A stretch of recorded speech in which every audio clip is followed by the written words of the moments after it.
wabarakatuh. Waalaikumsalam warahmatullahi wabarakatuh. Selamat siang, salam sejahtera buat kita semua. Om Swastiastu, Namo Buddhaya, dan salam kebajikan.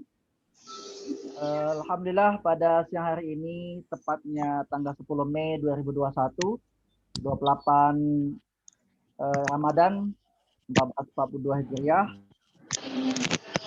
Kita masih di siang ini mestinya istirahat ya, mestinya menikmati tidur siang.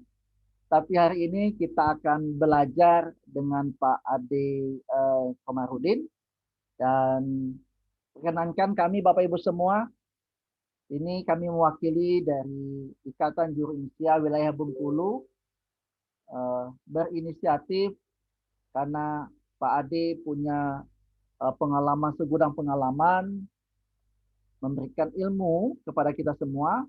Jadi mohon dimaksimalkan dalam waktu 2 jam ini. Kemudian nanti kerjasama Bapak Ibu, nanti ada tanya jawabnya, jika ada pertanyaan nanti ada sesi tanya jawabnya. Tapi sebelum itu izinkan kami share kurikulum PT seperti apa Pak Ade ini. Izin share semuanya. Baik. Ini kurikulum PT-nya Pak Ade, namanya Ade Cecep Komarudin, ya, Ade Cecep Komarudin. Pengalaman bekerja dari 2001 sampai 2015, pernah menjadi penyiar radio di Multazam, Jakarta Utara, kemudian bekerja di Surya Printing, Jakarta Barat, ya, tahun 2002, kemudian Lena Group, desain grafis, kemudian pernah menjadi manajer program, jadi di CRTV Malang, Jawa Timur, kemudian pernah Angkasa TV Mojasari, Jawa Timur, kemudian ada Adi TV Muhammadiyah, Jakarta, manajer programnya, kemudian manajer produksinya di Banten TV, kemudian ada Muara TV di Bekasi, Jawa Barat. Artinya Pak Ade ini punya pengalaman, segudang pengalaman di dunia televisi maupun di desain maupun di penyiar. Kemudian kami lanjutkan. Ini adalah beberapa produksi yang pilot project, yang program televisi, dokumenter, reality, variety talk show yang pernah beliau bidangi itu ya. Kemudian ini, kemudian berikutnya adalah ini juga pilot project film, serial drama televisi. Jadi sangat beruntung kali ini, artinya Bapak Ibu, kita belajar dengan orang yang ahlinya ya, bukan lagi sebatas uji coba, tapi betul-betul ahli di bidang bagian desain grafis, kemudian bagian ahli dalam hal pembuatan video gitu ya, pembuatan video dokumenter. Jadi banyak sekali yang di keahlian dari Pak Ade Cecep Komarudin ini. Kemudian berikutnya kami tampilkan juga ini beberapa program televisi ya, green screen, kemudian real studio televisi. Jadi betul-betul bagaimana men-setting. Oh, ini luar biasa ini ya. Di men-setting studionya seperti apa, kemudian ini green screen menggunakan real studio televisi, pakai green screen, kemudian diubah latarnya. Jadi Pak Ade Cecep Komarudin ini akan menjelaskan teknik dasar saja. Artinya hari ini kita belajar tentang multimedia, multimedia dasar, bagaimana kilas balik dari Pak Ade Cecep Komarudin ini kok sampai seperti ini ya. Jadi sangat beruntung kita untuk belajar dengan beliau. Okay. Jadi sebelumnya kami juga mungkin Bapak Ibu ada sebagian sudah kenal, ada yang belum. Jadi kami sebagai Ketua IGI Wilayah Bengkulu, sekaligus ini Pak Ade Cecep memoderatori Bapak untuk sesi siang ini. Okay. Jadi saya juga nggak sabar ini untuk belajar mengosongkan gelas, kemudian kita akan belajar bersama-sama dengan Pak Ade Cecep Komarudin. Kepada Pak Ade Cecep Komarudin, waktu yang seluas-luasnya, tidak batas 2 jam ini Pak Dede, kalau bisa lebih silakan ya. Artinya kita akan menggali seperti apa Pak Ade Cecep melaksanakan pilot project dari multimedia dasar ini. Pada Pak Ade Cecep kami persilakan Pak.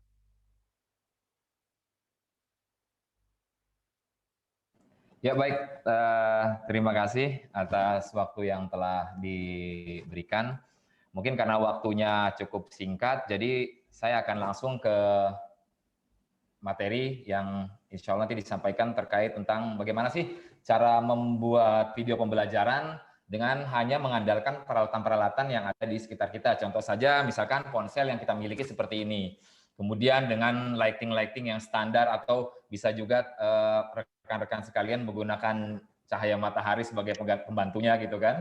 Tidak harus menggunakan alat-alat yang mungkin tidak terjangkau bagi kita untuk membelinya. Karena itulah saya mau mencoba untuk membuat satu presentasi, membuat sebuah video yang insya Allah bisa memiliki daya tarik, tapi tidak harus dengan banyak mengeluarkan materi.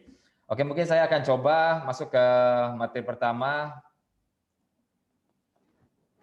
yang saya beri judul Si Gesit, Kreatif, Inovatif Tanpa Sulit. Baik, media pembelajaran menggunakan perangkat audio visual. Video mempunyai karakteristik yang berbeda dengan media lain. Meskipun media video pembelajaran mempunyai banyak kelebihan, namun juga terdapat kekurangannya.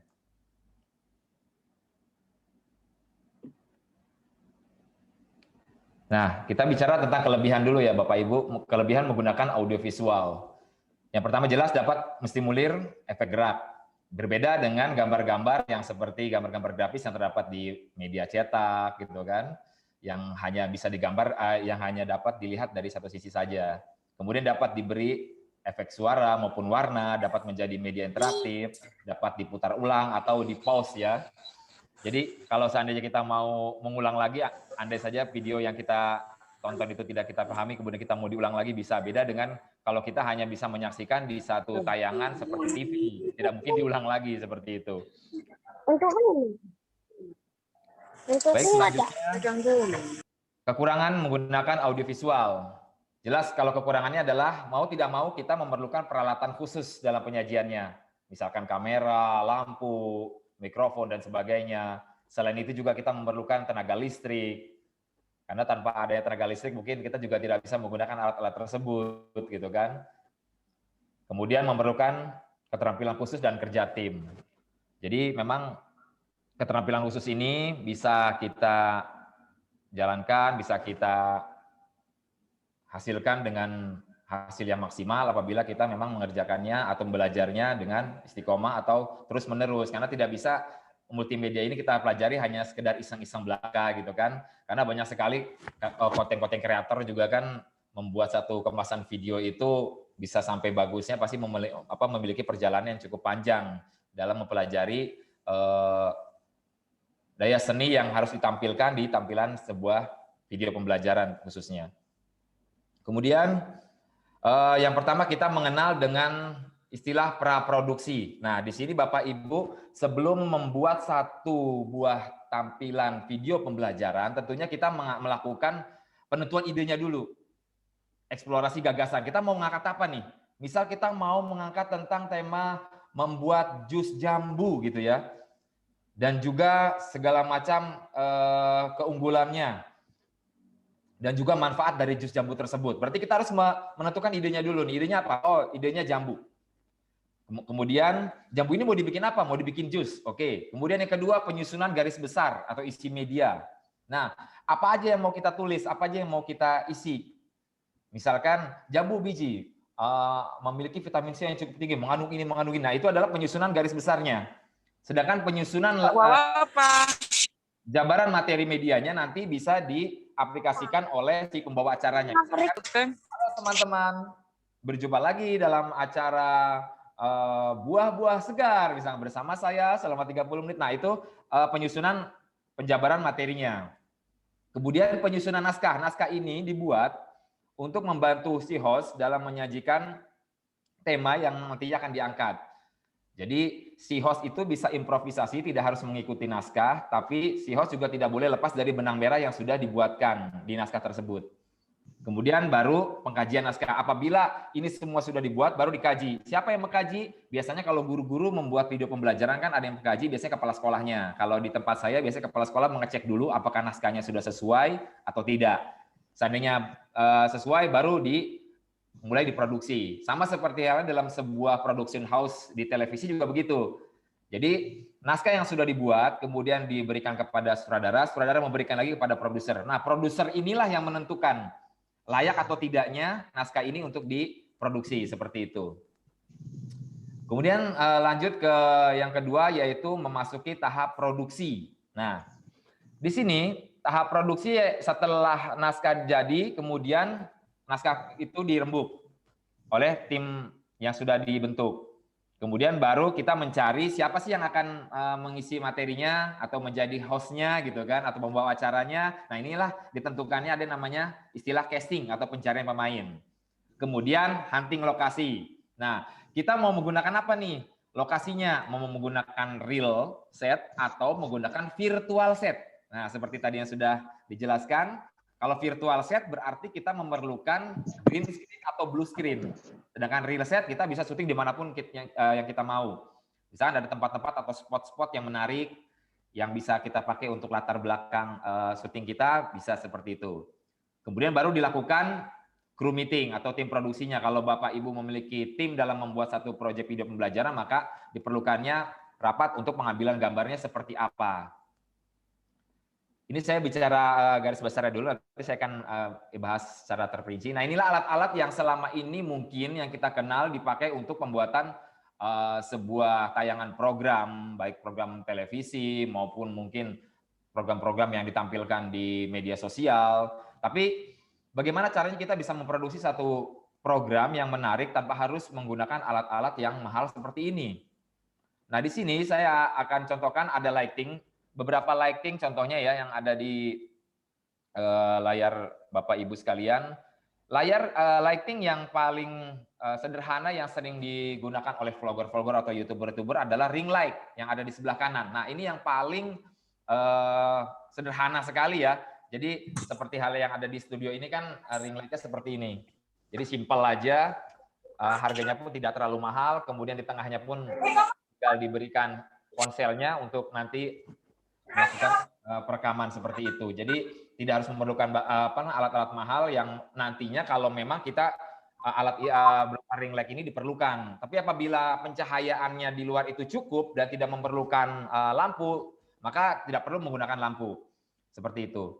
Kemudian lanjut ke berikutnya tentang audio. Nah, ini audio terkadang sangat tidak diperhatikan oleh orang-orang yang membuat konten video.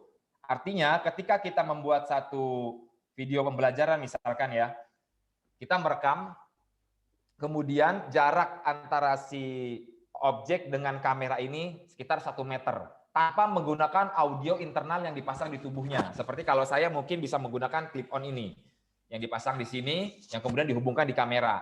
Tapi banyak juga orang-orang yang merekam video, kemudian dia lupa untuk mengambil audio. Sedangkan audio itu sangat penting ya Bapak Ibu. Jadi orang yang melihat video kita itu tidak melulu hanya menyaksikan gambarnya aja, tapi butuh juga audionya, butuh juga penjelasannya. Maka terkadang banyak orang yang sering saya lihat, kok sayang sekali ya, padahal videonya itu bagus loh. Kualitas gambarnya juga bagus, tapi sayang audionya itu tidak dapat didengar secara maksimal. Karena itulah bagi Bapak Ibu mungkin yang tidak memiliki budget khusus untuk membeli clip-on yang sekiranya menguras biaya, maka di sini ada beberapa alternatif. Bisa clip-on yang sederhana, yang harganya juga terjangkau, bisa dipasangkan di ponselnya langsung, atau apabila tidak support dengan ponsel yang Bapak Ibu miliki, bisa menggunakan teknik ini. Nah, ini di layar Bapak Ibu sekalian bisa sama-sama dilihat. Ketika saya menggunakan satu buah tampilan, yaitu menggunakan ponsel, yang dimana ponsel itu saya siapkan sebanyak 3 ponsel. Yang pertama yaitu merekam keseluruhan objek gambar. Nah, ponsel yang kedua merekam bagian tertentu objek gambar. Nanti saya akan jelaskan. Kemudian yang ketiga merekam suara apabila objek gambar lebih dari 1 meter. Nah, ini artinya kalau objek gambar memang lebih dari 1 meter, otomatis audio yang dihasilkan pun tidak dapat didengar dengan jelas karena terganggu dengan suara-suara lain di sekitarnya apabila memang di luar sana suaranya bising gitu ya. Berbeda kalau kita syutingnya di ruangan tertutup seperti ini. Nah, yang kedua ini merekam bagian tertentu, artinya apabila kita ingin menampilkan satu tayangan, misalkan tayangan itu berupa edukasi tentang manfaat buah jambu, yang dimana buah jambunya sudah tersedia di atas meja kita. sehingga kita harus memberikan informasi bahan-bahan apa yang sudah disiapkan. Nah, otomatis kan kita memerlukan kamera tambahan. Nah, kamera tambahan itulah yang berfungsi untuk mengambil detail objek yang sudah kita siapkan di atas meja untuk kita tampilkan ke pemirsa seperti itu. Nah, kembali lagi ke contoh ini, saya akan berikan contohnya. Nah, seperti ini. Ini adalah pengambilan gambar yang saya produksi ketika pandemi, awal-awal pandemi ya, sehingga sekolah diliburkan. Akhirnya anak saya ketika membuat satu video pembelajaran ini, akhirnya saya coba buat syuting di rumah tentang jus jambu. Nah ini, properti tema video pembelajaran direkam sebelum proses syuting dimulai bersama pembawa acaranya. Jadi gini Bapak Ibu, misal kita mau memberikan informasi bahwa di meja kita ini sudah ada jambu, sudah ada blendernya, sudah ada gula pasirnya dan sebagainya. Ini kan kalau kameranya hanya satu, otomatis kan tidak mungkin kamera ini bergerak ke sana kemari gitu kan, otomatis pengambilan gambarnya pun akan kacau gitu loh. Berarti objek-objek yang ada di meja ini diambil gambarnya sebelum acara dimulai. Jadi kita udah bikin stock shoot. Kita udah rekamin satu persatu, kita rekamin satu persatu, kemudian udah disimpan. Baru kita pasang kamera di tengah, baru direkam. Nanti di proses editingnya baru disatukan. Seperti itu. Nah seperti ini kan, gambar ini kan diambil itu sebelumnya. Jadi memang sudah saya siapkan sebelumnya. Jadi otomatis pada saat diperlukan itu tinggal ditampilkan di layar editing. Seperti itu. Nah ini kan ada gula pasir, mangganya, dan sebagainya. Tapi kalau kameranya memang dua, nah ini baru bisa dipasang di di tripod yang keduanya, atau bisa juga menggunakan tongsis ya, seperti yang ada di saya ini bisa dipasang di sini. Nah kalau dengan tongsis ini lebih memungkinkan, lebih mempermudah kita. Jadi ngambil dari atas misalkan seperti ini. Kalau memang kameranya lebih dari satu atau handphonenya lebih dari satu, itu bisa langsung live gitu ya, langsung live diambil gambarnya seperti ini. Sedangkan kamera tengah itu kan kamera yang statis saja ya, tidak perlu harus digerak-gerakan seperti itu. Berbeda kalau kameranya memang hanya satu. Mau tidak mau kita harus ngambil objek-objek sebelumnya yang nantinya akan kita masukkan di editingnya. Jadi kamera satu bukan berarti kita tidak bisa memproduksi satu buah program tayangan yang memang bagus seperti itu. Kemudian tentang blue screen dan green screen ya, yang tadi yang sudah dijelaskan bahwa ketika kita kesulitan mencari objek background atau satu spot tempat yang bagus, maka mau tidak mau kita menggunakan yang namanya blue screen atau green screen. Nah, yang jadi pertanyaan, kenapa ya namanya blue dan green? Kenapa tidak ada warna lain seperti warna merah, misalkan red screen, yellow screen, black screen seperti itu? Karena warna hijau dan biru adalah warna yang tidak ada di tubuh kita. Dan syaratnya ketika kita menggunakan salah satu warna itu, maka kita tidak boleh menggunakan atribut yang berkaitan dengan warna background kita, seperti itu. Mungkin Bapak Ibu sekalian sudah banyak yang sedikit paham tentang masalah blue dan green screen ini. Intinya ini hanya untuk alternatif apabila kita tidak mendapatkan spot yang bagus. Nah, seperti halnya contoh gambar yang pernah saya buat ini, contoh video yang saya buat ini, saya syuting di dalam rumah yang dimana saat itu memang posisinya malam hari, saya menggunakan karpet berwarna hijau yang dengan lighting seadanya. Kemudian bagaimana caranya membuat satu video menarik karena tidak ada spot yang bagus, apalagi di malam hari tentunya akan minim cahaya ya. Akhirnya saya buat seperti ini. Nah, seperti ini hasilnya. Nah, artinya kita bisa mensiasati apabila kita memang tidak menemukan objek yang atau background yang bagus. Nah, baik, yang ketiga yaitu pasca produksi. Hasil produksi atau syuting diterima oleh editor. Nah, ini apabila memang ada tim tersendiri yang untuk mengedit video yang Bapak Ibu buat. Kalau misalkan yang memproduksinya Bapak Ibu, kemudian yang mengedit juga Bapak Ibu, ya silakan langsung diedit sendiri. Kemudian di editing video ini ada pemilihan dan penggabungan gambar. Kemudian ada mixing, pengisian musik, ada preview uji coba, kemudian ada revisi hasil editing dan distribusi atau penyiaran. Nah, ini kalau ini bahasa production house ya. Nanti kita akan bahasakan apabila kita membuat sebuah video pembelajaran. Yang pertama yaitu pemilihan dan penggabungan gambar. Jadi gambar-gambar yang sudah Bapak Ibu syuting atau produksi ini silakan dipilah-pilah dulu. Mana gambar-gambar yang benar, mana yang salah gitu ya. Setelah gambar-gambarnya sudah dipilah, yang salah-salah mungkin di-delete. yang gambar yang terbaik yang Bapak Ibu rekam itu dipisahkan foldernya, kemudian baru setelah itu diedit, disatukan gambarnya, diurutkan gambar sesuai dengan naskah yang sudah dibuat atau urutan videonya. Kemudian baru dimixingkan suaranya. Nah, ini juga sering terjadi di beberapa konten kreator yang membuat satu buah video yang dimana ketika dia membuat sajian video antara backsound dengan apa namanya suara vokal si hostnya itu justru lebih dominan suara backsound-nya. Nah, ini perlu diperhatikan juga. Biasanya kalau suara vokal kita kasih angka 100%, maka backsound yang di bawahnya atau sound effect yang di bawahnya ini, di bawah suara kita, berarti dia harus sekitar 20-25% aja. Hanya musik pengiring aja lah gitu kan, hanya untuk sebagai pemanis aja. Jadi jangan sampai suara backsound ini mendominasi suara-suara yang lainnya atau suara utamanya gitu loh. Sehingga akhirnya yang melihat video kita ini akan terganggu ya dengan suara-suara itu. Ini juga sering saya perhatikan ini. Ini sangat fatal sekali apabila tayangan yang tadinya ingin memberikan satu informasi yang intinya lebih ke audio, justru audionya malah tidak dapat didengar dengan baik gitu loh. Sedangkan dia hanya mementingkan gambarnya aja, oh gambarnya yang penting bagus gitu kan, sedangkan audio tidak diperhatikan. Nah ini sangat perlu diperhatikan sekali bahwa audio itu sangat penting untuk ditampilkan, jangan sampai audio ini bertabrakan dengan suara backsound yang tadinya kita mau buat pemanis di bawahnya.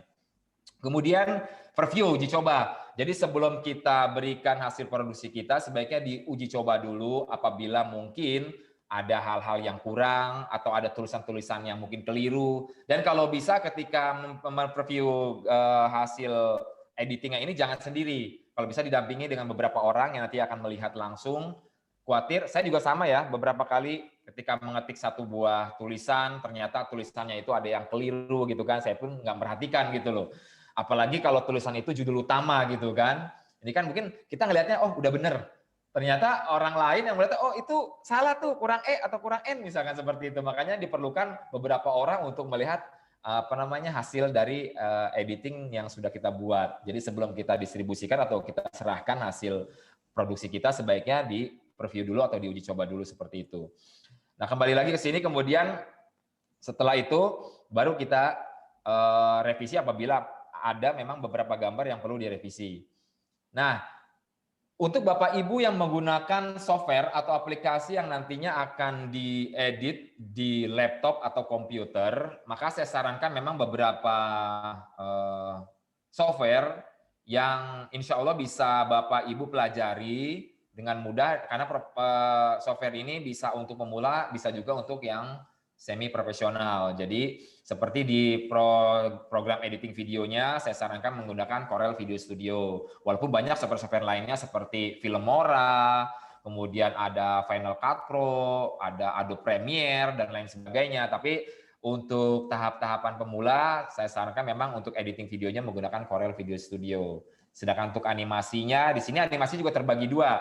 Ada animasi 2 dimensi, ada animasi 3 dimensi. Animasi yang 2 dimensi ini biasa saya menggunakan Anime Studio. Atau mungkin ada beberapa Bapak Ibu yang menggunakan Adobe Flash ya. Adobe Flash bisa menggunakan Flash. Bisa juga menggunakan Anime Studio yang saya rekomendasikan. Kemudian untuk animasi 3 dimensinya, bisa menggunakan animasi software Cinema 4D. Nah, Cinema 4D ini adalah aplikasi atau software yang sangat ringan. Jadi, Cinema 4D ini kan berbeda dengan 3D Max.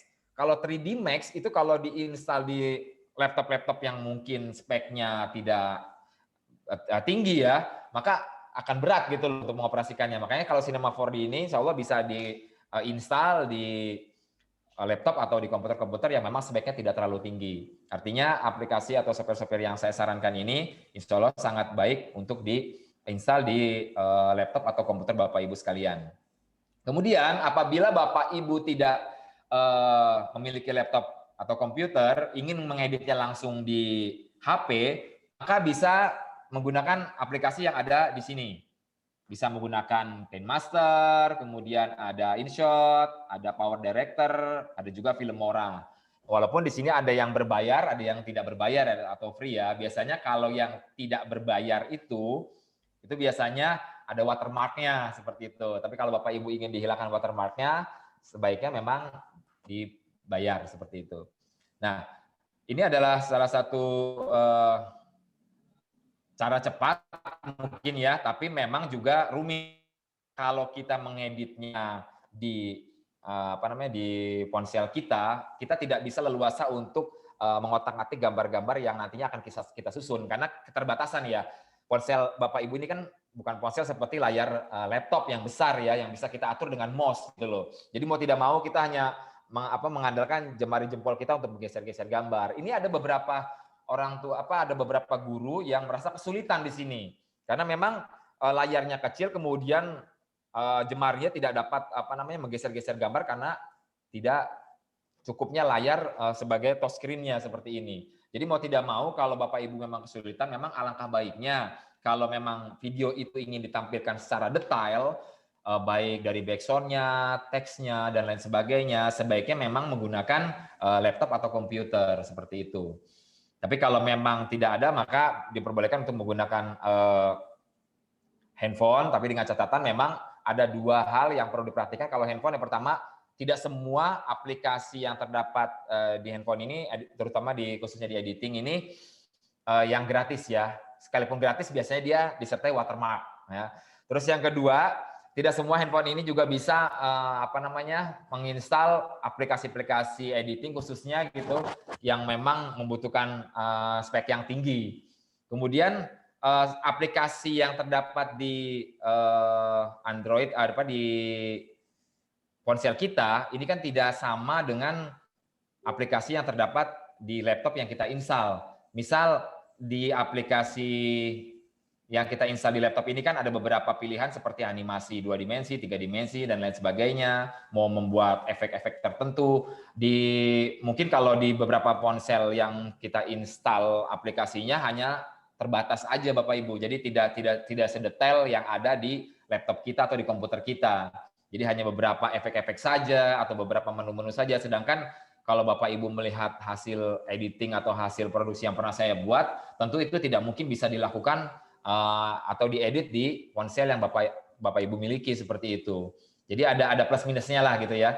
Jadi alangkah baiknya kalau memang tampilannya ingin membuat daya tarik yang lebih baik lagi, yang layaknya seperti program-program yang dibuat seolah-olah seperti produksi televisi, maka saya sarankan memang untuk menggunakan laptop atau komputer. Karena itu jauh lebih banyak tools, bahkan efek-efek yang nantinya bisa dimasukkan berupa plugin ke dalam aplikasi atau software yang kita install. Berbeda kalau di ponsel. Ponsel itu hanya dasar aja, jadi hanya edit-edit standar aja, kemudian ditampilkan seperti itu. Tapi kalau Bapak Ibu ingin buat satu buah program yang ingin memiliki daya tarik lebih dari apa yang sudah Bapak Ibu produksi, sebaiknya proses editingnya menggunakan komputer, seperti itu. Baik, sementara mungkin yang bisa saya jelaskan terkait pembuatan media pembelajaran untuk dasar-dasarnya, sampai di sini dulu bagi Bapak Ibu yang ingin bertanya. Dari mulai awal penjelasan saya, monggo dipersilakan, mumpung masih banyak waktu yang tersisa, kebetulan hampir pas ya, durasinya hampir 1 jam saya menjelaskan. Semoga apa yang tadi saya jelaskan bisa dipahami, dan apabila mungkin dalam penyampaiannya saya agak lebih cepat menjelaskannya, karena saya ngejar timingnya ya, ngejar waktunya. Karena itulah setelah ini silakan bagi Bapak Ibu ingin bertanya, saya serahkan ke hostnya. Baik, terima kasih Pak Ade Cecep Komarudin. Silakan Bapak Ibu yang dari tadi menyimak pertanyaan mulai dari praproduksi, kemudian proses sampai ke pasca produksi. Silakan, boleh raise hand. Oke, ada dari Pak Isa di chat. Izin bertanya, plugin apa saja yang wajib ada Pak? Kok plugin ya? Ditanya plugin nih Pak Ade. Oke. Jadi kalau mengenai plugin tergantung dari kebutuhan kita ya, kita mau bikin efek apa gitu loh. Kita mau membuat satu project apa. Seandainya memang kita mau membuat sebuah video sinematik gitu ya, yang memerlukan efek-efek sinar ya, tinggal disesuaikan dengan aplikasi yang kita install. Misalkan kalau seandainya kita menggunakan After Effects ya, tinggal dilihat pluginnya mau dibikin plugin apa. Misalkan mau di-download plugin yang kaitannya dengan lighting, misalkan Lightroom atau Light Effect gitu kan, tinggal kita download pluginnya. Tapi kalau seandainya kita memerlukan bahan-bahan seperti saya membutuhkan objek kursi, meja, segala macam. Oh, berarti yang kita download plugin yang kaitannya dengan objek benda gitu kan. Seperti itu. Banyak, tinggal di searching aja sebetulnya tergantung aplikasi yang diinstal ya, tergantung software yang diinstalnya karena berbeda-beda. Seperti itu, Pak. Ya, baik. Ya, tergantung juga ya. Kalau mau pakai Filmora juga ada pluginnya. Ada semua yang disediakan. Pluginnya soalnya beragam gitu, pilihannya mau yang apa gitu, apakah efek ataukah benda-benda, karena kan ada beberapa terkadang kita membutuhkan benda-benda tambahan, seperti halnya, oh saya butuh gambar mobil nih gitu kan, ya berarti pluginnya tentang kaitannya dengan misalkan plugin apa di situnya ya, yang terkaitan dengan elektronik misalkan atau dengan otomotif gitu, jadi muncullah kalau misalkan pluginnya otomotif gitu, ya udah semua yang kaitannya dengan otomotif akan muncul di plugin itu. Okay. Kalau kaitannya dengan misalkan house misalkan gitu ya, dengan rumah gitu, itu berarti isinya nggak jauh dengan isi-isi rumah. Misalnya ada meja, ada lemari, ada kulkas segala macam. Biasanya seperti itu. Baik, baik itu tadi pertanyaan Pak Isa Vifta. Sekarang pertanyaan Indertatik Susilo. Untuk editing menggunakan PC, spesifikasi minimum yang dimiliki dan butuh apa saja. Gitu. Jadi spesifikasi PC-nya seperti apa dan yang dibutuhkan apa saja. Untuk speknya ya Pak? Ya. Baik, kalau untuk speknya sendiri, kalau untuk PC atau komputer, kalau yang paling sederhana ini kita menggunakan Core i3, itu yang paling sederhana banget ya. Tapi kalau sebaiknya kalau saran saya, kita udah mulai naik, karena ini kan udah Core i7 ya. Kalau memang Core i7 ini tidak bisa kita siapkan, maka paling minim adalah Core i5. Dengan RAM-nya paling sedikit 4 GB atau 8 GB. Ini udah paling kecil. Antara kalau memang baiknya sih kita ambil tengahnya aja ya, 8 GB. Syukur-syukur bisa sampai 16 GB. Ini untuk memorinya atau RAM-nya. Karena RAM ini sangat berfungsi sekali seperti halnya kalau prosesor kita tinggi, otomatis RAM juga harus mendukung. Sama seperti halnya kita pelari cepat nih. Kalau pelari cepat tidak didukung dengan sepatu yang memadai untuk berlari ya tentunya kita juga akan terhambat kan, misalnya pakai bakiak gitu kan, kita otomatis tidak bisa lari kan. Tapi kalau kita disertai dengan sepatu cat yang memang mumpuni gitu kan, otomatis lari kita juga akan lebih kencang. Jadi antara memori dengan prosesornya harus sesuai. Udah dua itu aja. Nanti untuk VGA-nya bisa dipilih nanti. Nanti ada pilihan, ada beberapa VGA yang nantinya VGA ini supportnya nanti kalau Bapak Ibu membuat 3 dimensi. Misalkan Bapak Ibu bikin gambar-gambar 3 dimensi yang memang memerlukan VGA yang support, tidak bisa yang onboard. Tapi kalau Bapak Ibu hanya memerlukan animasi-animasi 3 dimensi yang standar-standar saja, kalaupun nanti VGA-nya onboard tidak masalah. Karena ini seperti laptop yang ada di depan Bapak Ibu sekalian ini adalah laptop yang memang onboard. Tapi alhamdulillah selama ini saya membuat animasi dengan menggunakan laptop seperti ini bisa gitu. Oke, ya. Jadi direkomendasikan minimal kalau mudah editing video memang Core i5 ya. Kalau kemudian RAM-nya minimal 4 lah ya. Iya, paling tidak 4 GB. Soalnya kalau renderingnya itu yang butuh lama gitu, ya membuat laptop panas. Dibutuhkan memori yang tinggi juga gitu. Iya. Baik, ini juga ada pertanyaan Pak Ahmad Sandi. Ada nggak untuk next pembelajaran memang khusus untuk belajar pembuatan video pembelajaran? Nah, baik. Jadi memang pertemuan kita ini memang saya canangkan juga kemarin, saya ingin sekali paling tidak membuka cakrawalanya dulu bagaimana apa sih itu multimedia gitu kan. Apalagi di era digital ini kan memang segala sesuatunya membutuhkan tampilan berupa video ya. Kadang orang kalau disuruh baca tuh males, tapi kalau disuruh nonton satu tampilan berupa video, mereka tinggal duduk manis, lihat dan dengarkan, itu jauh lebih menarik.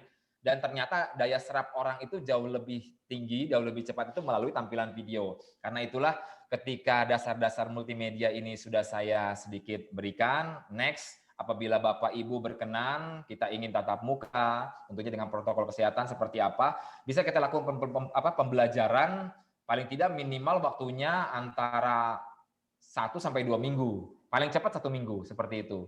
Karena akan banyak beberapa item yang nantinya akan saya coba berikan, nggak hanya sebatas pengambilan gambarnya seperti ini ya, editingnya seperti ini, tapi ada hal-hal lain yang nantinya akan diberikan untuk Bapak Ibu yang ke depan insya Allah apa yang sudah saya berikan ini bisa bermanfaat. Jadi tidak hanya sebatas pengambilan gambar, kemudian editingnya seperti ini selesai, tidak seperti itu, tapi ada hal-hal lain yang nantinya berkaitan dengan multimedia, seperti halnya bagaimana menyiapkan satu buah tampilan yang bisa di-live-kan di media sosial seperti apa, Kemudian bagaimana membuat sebuah properti yang nantinya properti itu digunakan di video kita. Saya pun akan latih bagaimana cara membuat properti seperti itu.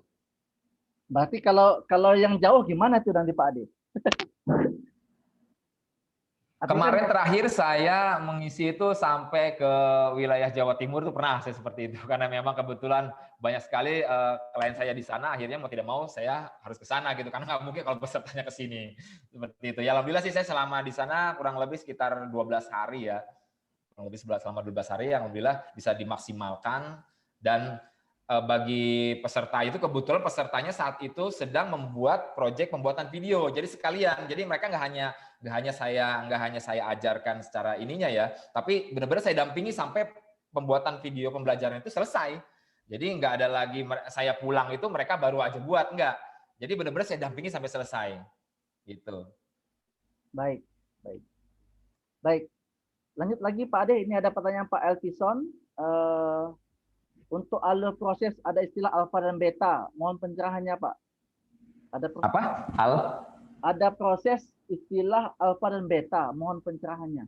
Alfa dan beta. Apa ya? Saya belum paham. Alfa dan beta. Hafalan desa. Alfa dan beta. Alfa. Istilah alfa dan beta ya? Saya juga belum paham maksudnya nih. Mana Pak Elvisonnya? Pak Elvison, mic-nya dihidupin Pak. Alfa beta maksudnya gimana nih? Saya juga belum ngerti. Mohon maaf. Halo Pak Elvison.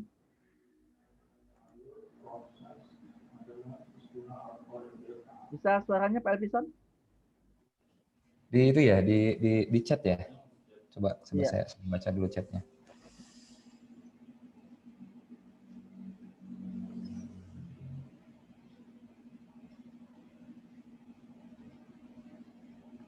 Sebentar. Alfa dan beta ya, tapi nggak menemukan saya ini di sebelah mana ya?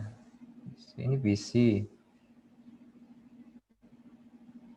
Khusus untuk BD pembelajaran, untuk bertanya sekali proses istilah alfa beta. Oh, izin bertanya untuk alur proses ada istilah alfa dan beta. Oke, jadi gini, terkait alfa beta ini sebetulnya istilah aja. Jadi ketika kita memproses sebuah produksi ini, jadi ada beberapa alur yang harus kita urutkan gitu loh. Jadi nggak bisa kita misalkan produksi yang nantinya akan kita produksi di satu buah studio, misalkan kita mau memberikan satu video pembelajaran tentang manfaat buah jambu misalkan seperti itu ya. Sedangkan kita produksi dulu baru kita menyediakan jambunya gitu kan. Mau tidak mau kan alur produksinya adalah kita siapkan dulu materinya gitu. Kita siapkan dulu beberapa properti yang nantinya akan mendukung program yang akan kita buat seperti itu kan. Jadi alurnya memang harus seperti itu. Juga ada juga memang alur yang kalau yang dimaksud dengan alfa beta ini ada juga alur yang memang sesuai dengan urutan produksi. Ada juga alur yang memang sifatnya tidak mengurut produksi. Misal kalau dalam sebuah pembuatan film nih, saya syuting di sini ada dari film ini terdapat 14 scene misalkan ya. Dari 14 scene ini, ada 5 scene yang lokasinya sama. Nah, maka alur produksi ini dibikin acak gitu loh. Tidak sesuai dengan urutan naskah. Jadi misalkan ada 5 scene adegan di dalam rumah, ya udah dihabiskan dulu di situ. Baru nanti pindah lagi lokasi mana. Supaya jangan sampai bolak-balik ke tempat yang sama, yang nantinya akan menguras banyak biaya seperti itu. Nah, ini mungkin yang dimaksud seperti itu ya. Mohon maaf, koreksi apabila saya salah atau keliru. Silakan mungkin selanjutnya. Silakan. Yang berikutnya adalah bisa praktek buat plugin bentuk sinar. Wah, ini butuh ini juga ya. Saya harus buka. Saya harus buka aplikasi buka softwarenya dulu nih. Tapi ada beberapa nanti kalau seandainya kita dipertemukan lagi nanti mungkin akan saya persiapkan lagi contoh-contoh ininya. Cuman kalau contoh-contoh jadinya banyak gitu ya. Tapi kalau ini memang membutuhkan waktu karena harus saya buka. Kalau memang Bapak Ibu bersedia untuk menunggu, bisa kita buka lama. Tapi kalau itu kita alihkan dulu ke pertanyaan yang lainnya. Baik ya, sambil dibuka ya kita mau lihat juga Pak Ade. Jadi sambil pertanyaan berikutnya nanti. Ini pertanyaan Pak Ramdan ini guru SMK ini lain ini ya. Ini pertanyaan 2 tadi pertanyaan guru SMK semua itu Pak Ade. Oh, bagaimana cara menghilangkan nama aplikasinya ya? Ini ya, apa namanya, watermarknya ya? Mungkin yang dimaksud watermark kali Ya, ya? watermark ya. Nah, kalau watermark sendiri ya kalau memang ngeditnya di situ ya tentu tidak bisa dihilangkan kecuali dengan kita membayar gitu loh kan. Jadi kita alihkan aplikasi yang kita install itu menjadi aplikasi yang pro. Misalkan mau pakai Filmora ya Filmora Pro, pakai KineMaster ya KineMaster yang Pro. Tapi kalau yang trial ya otomatis apa namanya watermarknya akan tampil seperti itu, tidak bisa dihilangkan. Oke. Kecuali kita membayarnya gitu atau membeli aplikasi itu. Ya, Seperti beli itu. yang premium, beli yang premium. Ya, beli yang premium lah. Iya. Saya juga belum pernah beli sih. Semua ini saya ngedit ya di komputer seperti itu. Ya. Apakah ada aplikasi lain, Pak? Ada beberapa aplikasi yang gratisan juga rata-rata memang dikasih watermark, walaupun watermark itu tidak mengganggu ya. Seperti halnya Filmora. Nih, ada yang di bagian tengah ini. Ini saya pakai di ponsel saya ini dengan Filmora. Walaupun Filmora juga terdapat watermarknya, tapi dia tidak mengganggu apa namanya layar kita gitu. Dia ada di pojok paling bawah. Jadi kecil. Jadi nggak masalah gitu untuk ditampilkan. Malah kadang kalau video hasil editing yang di Filmora ini kita tampilkan misalnya ya di Facebook gitu ya, maka tulisan Filmora watermark Filmoranya itu akan terputus dengan sendirinya. Jadi layar ponsel itu kan terlalu panjang ya, jadi otomatis pas di apa namanya di-upload ke Facebook, Facebook langsung memotong bagian bawahnya gitu. Jadi tidak terlihat watermarknya. Sama seperti halnya Instagram ya, Instagram juga kan ada beberapa ukuran kan, ada ukuran 1:1, ada 1:4 seperti itu. Jadi bisa diatur pemotongan watermarknya. Jadi tidak bisa dihilangkan watermarknya, tapi hanya bisa dipotong seperti itu. Baik, ada lagi pertanyaan berikutnya ini. Properti minimal yang harus kita punya untuk buat video pembelajaran apa saja ya? Kalau boleh materi, gimana? Properti minimal yang harus kita punya.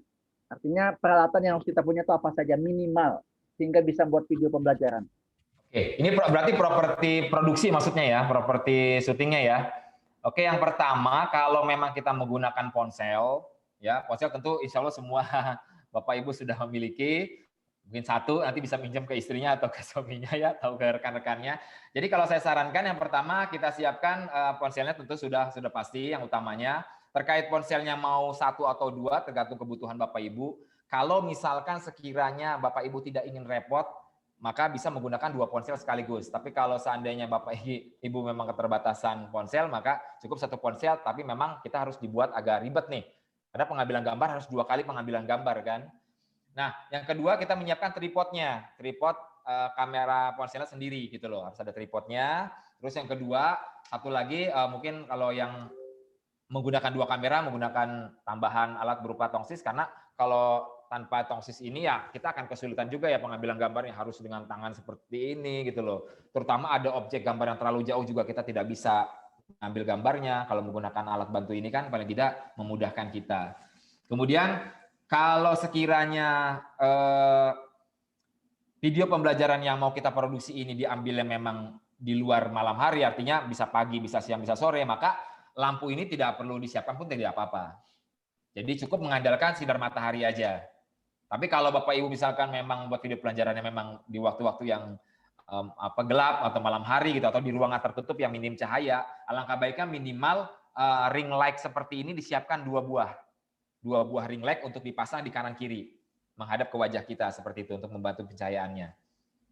Ini sangat murah sekali, tidak terlalu mahal, bisa disiapkan. Itu sekitar itu berapa? aja yang paling pokok yang harus disiapkan untuk peralatan syuting yang Bapak Ibu siapkan. Oke, Pak Ade, itu ring light-nya itu harganya berapa ya?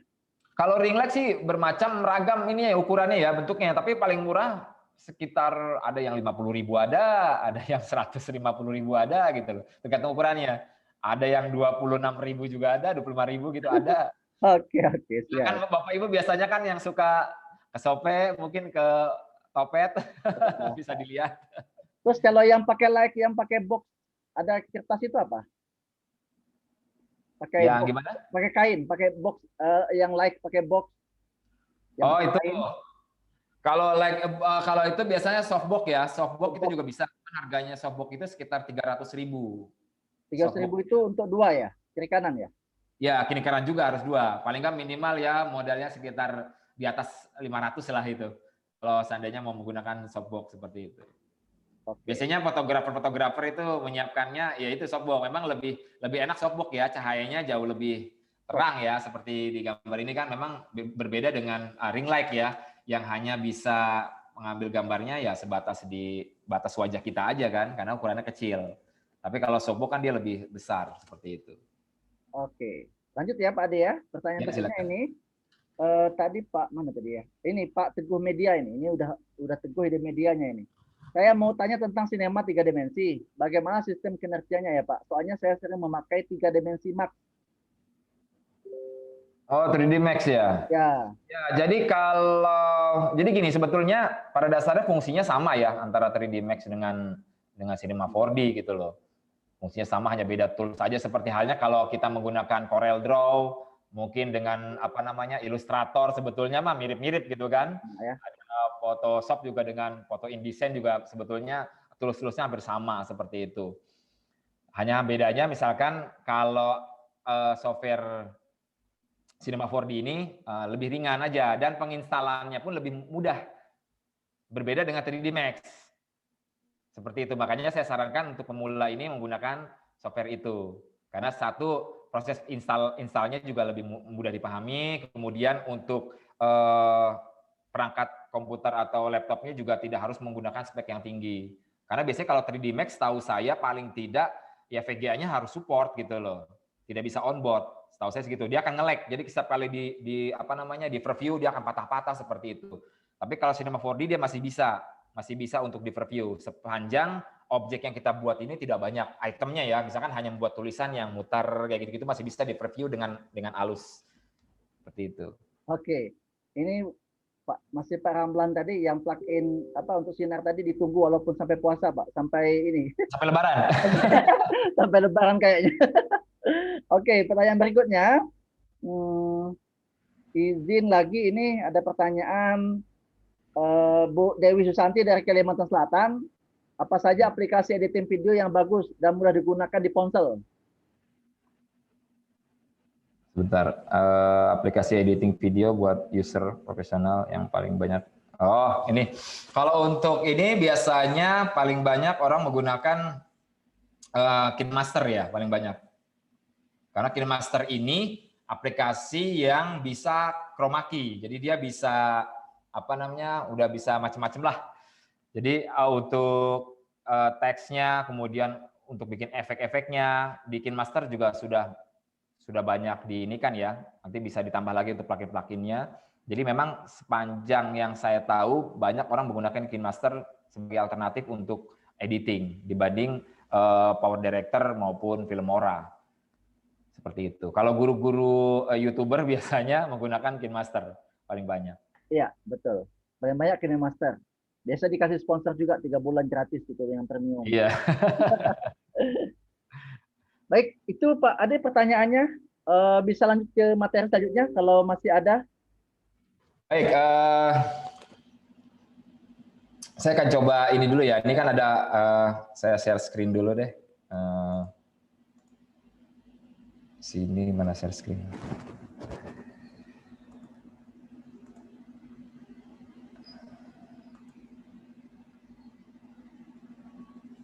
Di sini nggak ada share screen-nya ya. Mana di share screen? Nggak bisa share screen ya? Iya. Tidak ada pilihan share screen di sini. Bentar. Oh, udah, silakan. Oh, ada nih, ya.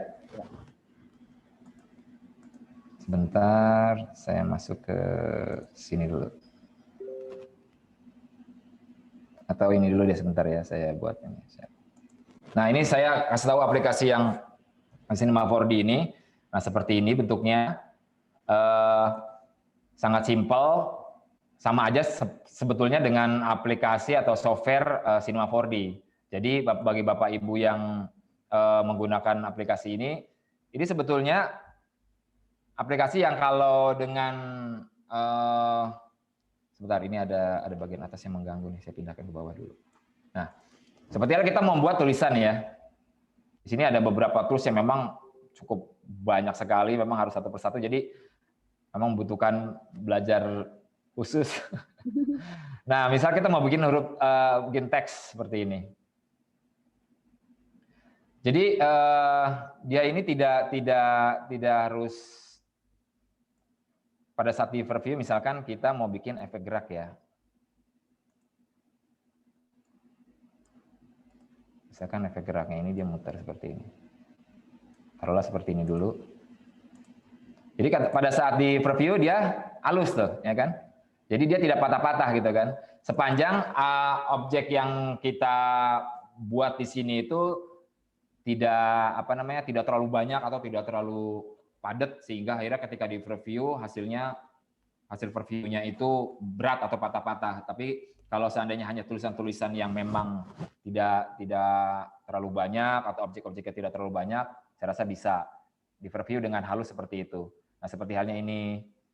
Misal kalau saya contoh kayak bikin bangunan-bangunan juga di sini ada beberapa pilihan-pilihan. Efek juga di sini tinggal bagaimana kita mengaplikasikan di sini juga banyak efek-efeknya. Cuman memang harus dibuat secara manual. Tidak bisa seperti halnya efek yang memang tinggal jadi atau praktis tinggal dibuat seperti itu. Nah, misal nih kalau kita mau bikin gambar objek bergerak. Jadi titik-titik ini fungsinya adalah titik utama. Misalkan kita mau menggerakkan benda dari sini. Ya, terus kemudian mau kita majukan ke arah sini. Berapa detik pergerakannya? Misalkan 50 deh gitu kan, 50. Nah, kita arahkan kursornya ke sini. Kemudian kita tarik objeknya, kemudian kita kunci titiknya, nah kemudian baru kita play. Nah, dia akan bergerak berpindah. Kalau seandainya mau menggelinding gimana ya? Tinggal kita putar aja, kita tandain dulu, kemudian kita ambil di sini ada rotate gitu kan, ada yang buat membesarkan, ada yang melebarkan. Nah, kita ambil yang rotate tulisannya. Nah, kita putar seperti ini. Tergantung mau berapa putarannya terserah. Nah, baru kita kunci lagi. Baru kita inikan lagi. Nah, dia akan berputar seperti ini. Jadi kalau Bapak Ibu ingin membuat satu buah kendaraan yang rodanya berputar gitu ya. Nah, ini bisa menggunakan seperti ini. Tinggal bikin objeknya aja, kemudian tinggal bikin rodanya itu bagaimana bisa berputar. Misalkan bikin mobil seperti ini. Kemudian mau dibuatkan roda. Nah, di sini kan ada pilihan kayak ban gitu ya, di sini nih ada. Nah, misalkan ini. Nah, ini tinggal dibesarkan seperti ini, kemudian kecilin. Nah, ini tinggal dikeluarin. Ini sebaiknya nah misalnya mau bikin gerobak. Cuman memang kalau bisa dibikin gerigi ya supaya nanti perputaran rodanya itu terlihat gitu loh. Misalkan kita mau putarkan di sini dikasih titik pertama seperti ini, kemudian di titik berikutnya seperti ini, baru kita putar rodanya. Sampai finish, sampai sinilah 360 lah kurang lebih, baru kita titik. Nah, ini karena bentuknya sama, jadi salah putar saya. Harusnya tadi muter ke sini. Nah, kurang lebih kayak gitu. Jadi intinya di 3D yang di Cinema 4D ini sebetulnya kalau kita mau menghafal tools yang ada di sini, yang inti-intinya aja ya, yang ada di sini sebetulnya nggak terlalu rumit sih. Jadi kalau membuat teks ada ada di sini, ini teks di sini bisa juga dipakai mau grab tadi yang saya di sini, mau bikin objek-objek gambar juga ada di sini, mau bikin bangunan-bangunan. Seperti halnya kemarin saya membuat bangunan di sini kemarin saya bikin masjid ya. Nah, ini nih masjid yang saya buat. Nah, seperti ini. Nah, ini kan bisa dilihat dari berbagai sudut. Jadi nanti untuk tiang-tiangnya saya copy paste aja. Padahal kan ini kan sebetulnya bikinnya satu aja ya, nggak usah bikin banyak-banyak, tinggal di copy paste aja jadi banyak. Kubahnya juga gitu, kubah yang ini tinggal ngambil dari kubah yang ini, tinggal saya perbesar aja seperti itu. Itu bukan import ya? Buat sendiri. Buat sendiri. Wah. Jadi buat sendiri. Oh, jadi intinya pembuatannya simpel juga sih, seperti begini. Kalau kita mau bikin kubah, ini pakai ini. Nah, seperti ini. Udah kita buat ininya aja. Kita buat satu sisi aja sebetulnya begini. Tak, udah putus. Baru kita ginikan. Nah, tinggal turunkan aja begini. Misalkan ya ini kasarnya aja. Tak, udah. Baru kemudian kita masuk ke ini. Di sini ada latte nih ya. Latte ini fungsinya untuk apa namanya? Untuk supaya dia jadi emboss. Jadi kalau dia dimasukin ke sini, nah kemudian dia jadi double kan, jadi 2 kan dia. Nah, seperti ini nih. Nah, jadinya kayak gini. Oh. Jadi bikinnya hanya satu sisi aja sebetulnya. Jadi hanya bikin satu sisi, kemudian dimasukkan ke dalam apa guci ya, lambang itu guci. Jadi otomatis dia akan jadi bulat seperti ini. Jadi dia jadi satu. Sama seperti bikin objek manusia juga begitu. Baru setelah ini selesai, baru kita buatkan tiang-tiangnya, misalkan dengan menggunakan bahan seperti ini. Nah, ini ketika kita tarik aja seperti itu. Nah, jadi tergantung kita ininya aja. Kalau misalnya kita mau buat bentuk-bentuk yang memang kanan kirinya sama, memang sebaiknya bikin satu sisi aja. Kayak tadi saya mau bikin kubah itu kan tidak harus bikin 2 sisi yang sama gitu loh. Cukup satu sisi, kemudian tinggal kita kasih efek seperti itu udah jadi. Nah, kayak gini kan saya cuma bikin satu sisi aja. Seperti ini, tinggal dibentuk tak tak tak tak tak ke sini, udah. Tinggal kita klik, kita kasih efek yang ada di sini, ini efeknya. Tinggal kita masukin hasil gambar kita ke dalam sini, pluk, jadi ya kanan kirinya. Tinggal kita kasih warna, mau warna terserah apa ada di sini semua. Jadi warna-warna itu juga ada di sini. Jadi untuk apa pembelajaran mudah gitu loh. Sama aja seperti Photoshop juga sebetulnya. Cinema 4D ini hampir mirip-mirip dengan Photoshop. Cuma bedanya ini adalah gambar yang apa dibuat untuk gambar 3 dimensi seperti itu. Ya, kurang lebih dasar-dasarnya seperti ini Bapak Ibu. Ini jadi, harus ketemu sekali lagi nih. Makanya saya mengadakan ini hanya untuk dasar aja, sekedar Bapak Ibu tahu bahwa ada loh software-software yang insya Allah bisa Bapak Ibu pelajari dengan mudah, asalkan memang harus tekun ya mempelajari tools-tools yang ada di sini. Sekali Bapak Ibu bisa, insya Allah kesananya tuh lebih mudah gitu, maksudnya lebih enak lah gitu kan. Saya juga awal-awal belajar ini juga butuh waktu ya, tapi begitu bisa ya enjoy ya, mau bikin apa nih, udah tahu gitu kan, oh saya mau bikin masjid, udah tahu saya tinggal bikin gini-gini doang, udah gitu. Oke. Terus apalagi? Ini ada pertanyaan nih dari Yuwana Madiun Jatim. Cara download Cinema 4 4D-nya di laptop bagaimana Pak? Free atau berbayar? Saya sarankan di ini bisa di-download di bagas31.com. www.bagas31.com. Itu insya Allah lengkap. Ada semua di situ. Nanti Bapak Ibu kalau memang kita jadi mungkin membuat perencanaan baru lagi untuk mempelajari satu software yang memang kita mau dalami dulu ya, misalkan Cinema 4D ini mau belajar basic-basic dasarnya untuk nanti kedepannya bisa lebih mempermudah. Nanti saya akan coba akan coba masukkan ke Google Drive. Memang ini cukup besar ya, sekitar 4 GB kurang lebih softwarenya. Jadi memang harus dimasukkan ke Google Drive dulu, nanti baru di-download. Jadi kalau dikirim lewat email, cukup berat juga. Nanti coba akan saya nanti Bapak Ibu bisa diinstal. Nanti cara penginstalannya juga nanti saya buatkan tutorialnya, cara menginstalnya gitu. Emang dia agak unik nih, kalau Cinema 4D, cara menginstalnya memang agak unik. Mau copy paste beberapa serial gitu loh. Berbeda dengan Corel Video Studio. Kalau Corel lebih mudah seperti itu. Oke. Baik. Sambil berjalan, silakan jika ada pertanyaan. Nah, tadi masalah efek. Nah, ini kalau di di Corel Video Studio, ini udah Bapak Ibu bisa lihat Corel Video Studio. Udah saya share di sini.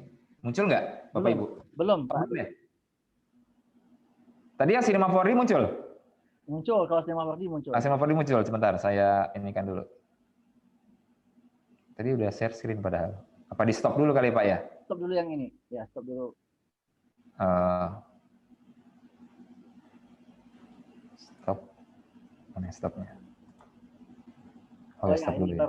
Ya, stop dulu. Oke, saya share ulang. Gimana? Oh, belum tampil juga ya? Sudah.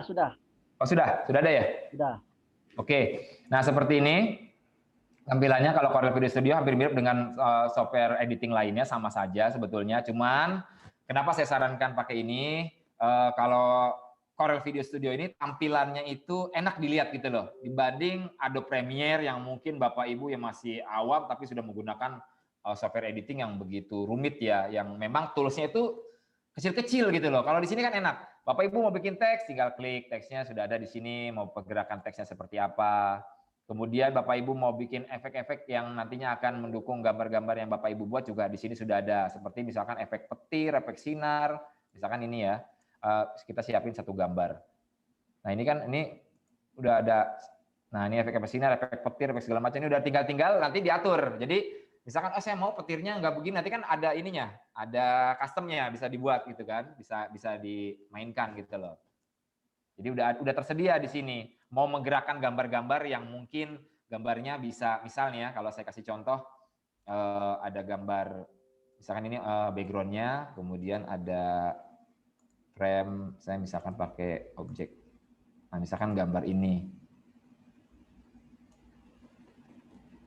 Saya pengen nih gambar apa namanya ini bisa loncat-loncat misalkan. Nah, ini kan ada gambar tali. Nah ini bisa kita atur di situ. Jadi memang sangat simpel banget gitu loh untuk tampilannya. Nanti di sini ada option. Nah option inilah yang berfungsi untuk mengatur titik bergeraknya si objek tadi yang mau kita gerakin, mau digerakin kemana. Nah ini kan titik pertama misalkan di sini. Titik tengah misalkan loncatnya ke sini, titik terakhir misalkan loncatnya ke sini, udah tinggal kita play aja. Nah, dia bergerak. Dia mau muter-muter juga bisa, mau dibikin muter-muter begini, mau dibulak-balik seperti apa ini bisa pengaturannya bisa diatur di sini seperti itu. Mau bikin transparan, mau dibikin apa, ada semua di pengaturan option tadi. Jadi pada saat efek yang kita drag ke dalam gambar ini, maka nanti bisa diatur melalui option ini. Misalkan mau dibikin gerak kayak gini ya, kita drag ke sini, lepas ke gambar yang mau kita gerakan. Nah udah, tinggal kita klik aja option ini. Option ini untuk mengatur semua pergerakan yang mau digerakkan sama Bapak Ibu kemana-kemana gitu kan.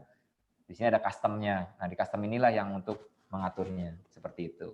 Keren ya. Jadi kalau di sini, jadi semua editing saya tuh semua pakai Corel. Dibantu dengan untuk 3D-nya saya bantu dengan itu, dengan Cinema 4D seperti coba, itu. Pak Ade coba ada video apa ya kemarin yang diperlihatkan ya? Ada video yang bersama anak itu punya Bapak gimana? Yang yang itu ya. Nah, itu juga kan saya buat waktu itu memang saya coba buat satu buah ini kan tayangan yang dimana tayangan itu bisa nantinya mungkin kenang-kenangan mereka. Awalnya cuma iseng-iseng doang gitu. Ternyata banyak juga peminatnya ya. Kenapa nggak dibuat episode berikutnya, dia bilang. Jadi memang itu juga sama. Jadi prosesnya itu memang membutuhkan waktu cukup dengan sehari, tidak menggunakan naskah dan tidak menggunakan latar belakang yang ini ya, yang kita siapkan. Jadi hanya menggunakan karpet warna hijau, udah selesai sampai situ. Ini ada nanti beberapa filenya, nanti coba akan saya share ya. Nanti Bapak Ibu bisa tonton. Mungkin karena kita keterbatasan waktu juga, mungkin kita bisa sharing-sharing ke hal yang lain. Tadi saya juga nggak nyangka ini ternyata masih cukup banyak waktunya. Silakan Bapak Ibu mau bertanya sambil saya siapkan beberapa contoh-contoh yang pernah saya buat. Tetap pertanyaannya gini, Corel Video Studio 10 ini gratis ya Pak, dan alamat untuk downloadnya gitu. Iya, kalau untuk itu ada semua di www.bagas31.com.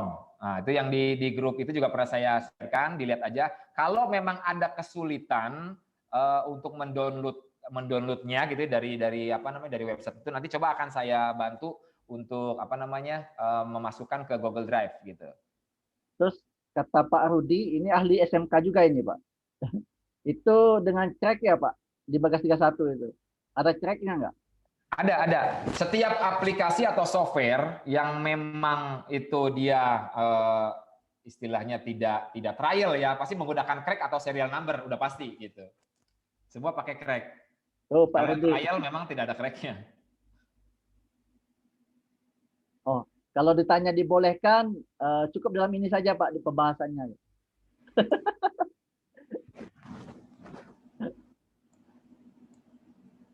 Terus ini ada Hidayah Susatri dari Kabupaten Malang. Video tutorial penggunaannya adakah Pak? Kalau memang mempelajari di YouTube ada, cuman kan kadang-kadang beberapa orang merasa kesulitan ya, walaupun di YouTube itu banyak tutorial-tutorial mengedit di di Corel Video Studio, atau dia mau buat buat animasi di Cinema 4D, di YouTube banyak gitu loh. Cuman ada beberapa orang yang kesulitan. Jadi masalahnya begini, ketika di YouTube itu ngikutin dia ya, tutorialnya, misalkan klik tombol ini, kemudian dilanjutkan ini, nah jadinya begini, begitu dia coba sendiri, kok berbeda ya, nggak sama ya. Nah, rata-rata mereka kesulitannya di situ. Dan rata-rata tutorial yang terdapat di YouTube itu kan kita nggak tahu nih, dia menggunakan softwarenya yang versi berapa. Yang takutnya tidak sama dengan yang kita punya gitu kan. Sehingga tutorial membuat bangunan kubah misalkan. Sedangkan dia pakainya Cinema 4D versi berapa, sedangkan kita yang berapa, yang tadinya memang tidak ada efek seperti dia gitu. Akhirnya kan banyak orang-orang yang mengikuti tutorial di YouTube itu kebingungan gitu loh. Karena tidak ada pendampingan, karena itu memang dibutuhkan pendampingan agar lebih mudah untuk mempelajarinya lebih detail, apa yang kita inginkan bisa langsung diaplikasikan seperti itu. Tapi kalau Bapak Ibu memang mau mengambil yang di tutorial di YouTube itu, cari yang sederhana-sederhana dulu. Misalkan proses membuat editing yang sederhana seperti apa sih, menggunakan software yang saya rekomendasikan seperti ini. Misalkan Corel Video Studio, ya coba aja buka. Mulai buka, banyak sekali di sana tutorial yang bisa dipelajari. Cuman memang mereka tidak mengajarkan bagaimana sih membuat editing yang sekelas seperti TV nasional gitu loh. Kadang-kadang kita kan melihatnya kan, wah ini kok menggunakan aplikasi ini kok bisa begini ya? Bisa gitu kan. Dengan cara apa? Dengan cara kita mainkan aja gitu loh. Dengan menggunakan itu. Baik. Oke, ada pertanyaan lagi Pak. Corel Video bisa untuk green screen juga ya Pak? Ya sudah pasti ya Pak. Bisa green screen kan? Bisa. Ya. Jadi gini, sebentar ya, saya harus cari dulu beberapa ini. Misal kalau saya ini kan, coba saya, ini share screen-nya masih bisa ya? Masih ini ya? Masih. Masih terlihat? Masih ya. Saya kasih contoh. Sebentar, agak berat ini. Ya, soalnya sambil share screen, sambil jalankan ini agak berat. Iya, jadi agak cukup berat. Nah, misalkan contoh aja gini deh. Misalkan gambar ini saya masukkan ke sini, yang ada green screen-nya ya, untuk contoh aja. Tapi harus dimasukin ke layar kedua, jadi jangan layar pertama. Layar pertama ini hanya untuk background-nya aja. Jadi misalkan background-nya ini, gitu ya, background-nya masjid. Terus, nah ini kita perbesar. Nah kemudian, sebentar ini saya ke bawahin dulu. Masuk ke option. Semua apapun yang mau kita rubah-rubah itu masuknya ke option dulu. Masuk ke option. Kemudian di sini ada max and chroma key. Ini diklik. Nah, disinilah kita bisa atur chroma key-nya. Nah, mau warna apa yang dihilangkan? Nah, di sini bisa diatur. Nah, tinggal tergantung kualitas dari ininya juga ya. Jadi gambarnya. Kalau gambarnya memang buram seperti ini nih, ini dikhawatirkan pada saat kita chroma key ini juga jadi kesulitan ya. Jadi mempengaruhi gambar, mempengaruhi croppingan yang akan kita lakukan. Tapi kalau dia gambarnya kualitas gambarnya tidak pecah seperti ini di croppingnya juga lebih halus seperti itu. Sedangkan ini yang kanan kirinya untuk motong. Nah ini untuk motong kanan kirinya. Apabila ada ada kelebihan gambarnya gitu, ini untuk motongnya. Seperti itu kurang lebih kalau di ini. Jadi intinya Corel ini insya Allah semuanya ada. Jadi efek-efek yang Bapak Ibu ini kan juga bisa dikombinasikan dengan ini. Bahkan di di Corel Video Studio ini juga bisa membuat gambar-gambar bergerak ya, seperti saya cari dulu di sini. Karena ini dia versi terbaru jadi dirubah lagi sama dia. Nah, ini di Painting Creator. Nah, Painting Creator ini juga sama, kalau Bapak Ibu pernah ngelihat tulisan-tulisan misalkan kalau ngelihat azan maghrib gitu ya, ada kaligrafinya bergerak kayak gitu-gitu. Nah, ini dia painting inilah bisa berfungsi sebagai itu. Nah, misal ya, saya kasih gambar ini. Kayak warna biru misalkan ya. Ini agak saya tipisin dikit. Saya kecilin. Nah, pada saat pergerakannya, ini mouse juga harus dalam kondisi mouse-nya enak ya, jangan mouse yang udah jelek. Jadi kita tekan start-nya dulu, start. Kita misalkan bikin kaligrafi Muhammad.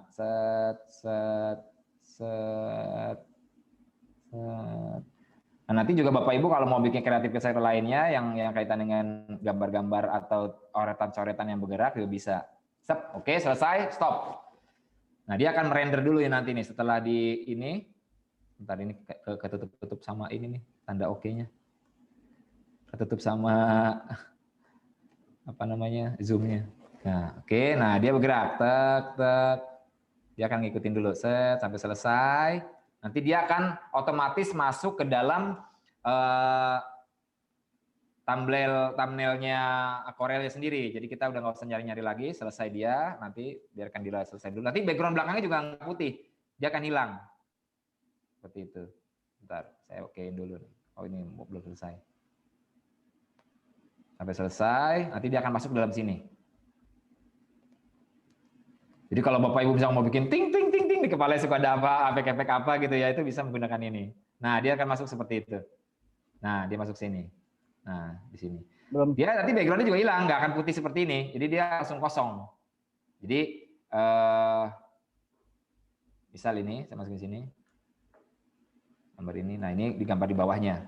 Jadi gambar yang di paling bawah itu nantinya akan jadi apa namanya? Jadi foreground ya, bukan background. Nah, ini udah tinggal kita apply.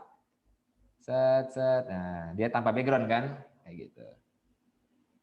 Kalau mau bikin yang di sini ada gambar ting ting ting ting kayak bolham nyala atau apa itu bisa semua di Painting Creator. Jadi di sini tuh udah ada tersedia di sini. Awalnya ini Painting Creator adanya di sini nih di bagian sini-sini, tapi setelah Corel Video Studio masuk ke 10 dirubah lagi, dipindah-pindah lagi. Ini juga Painting Creator apa namanya? Di sini juga bisa untuk merekod. Bisa merekod live screen, misalkan Bapak Ibu mau bikin tutorial gitu ya, bisa direkam di sini juga. Mau bikin voice over-nya juga bisa di sini. Jadi banyak tools-tools yang bisa dimanfaatkan. Mau live langsung ke ininya juga bisa, ke apa namanya, ke YouTube atau mau langsung di-share kemana, ini ada pilihan di sini. Nah, di sini nih. Jadi bagi Bapak Ibu yang mau live di ponsel dengan menggunakan ini, bisa banyak hal lah yang bisa diambil ininya di apa namanya di Corel Video Studio. Selain mudah juga cukup banyak ininya manfaatnya. Baik, terus ada lagi yang lain? Nah ini salah satu juga saya kasih contoh. Nah ini juga saya editnya waktu itu di Corel. Jadi waktu itu kan saya syuting kebetulan tidak punya rumah joglo ya. Jadi mau tidak mau saya menggunakan blue screen karena kebetulan banyak di sini objek hijau. Jadi banyak sekali tumbuhan berwarna hijau, mau tidak mau saya rubah di sini dengan menggunakan blue. Nah, nanti hasilnya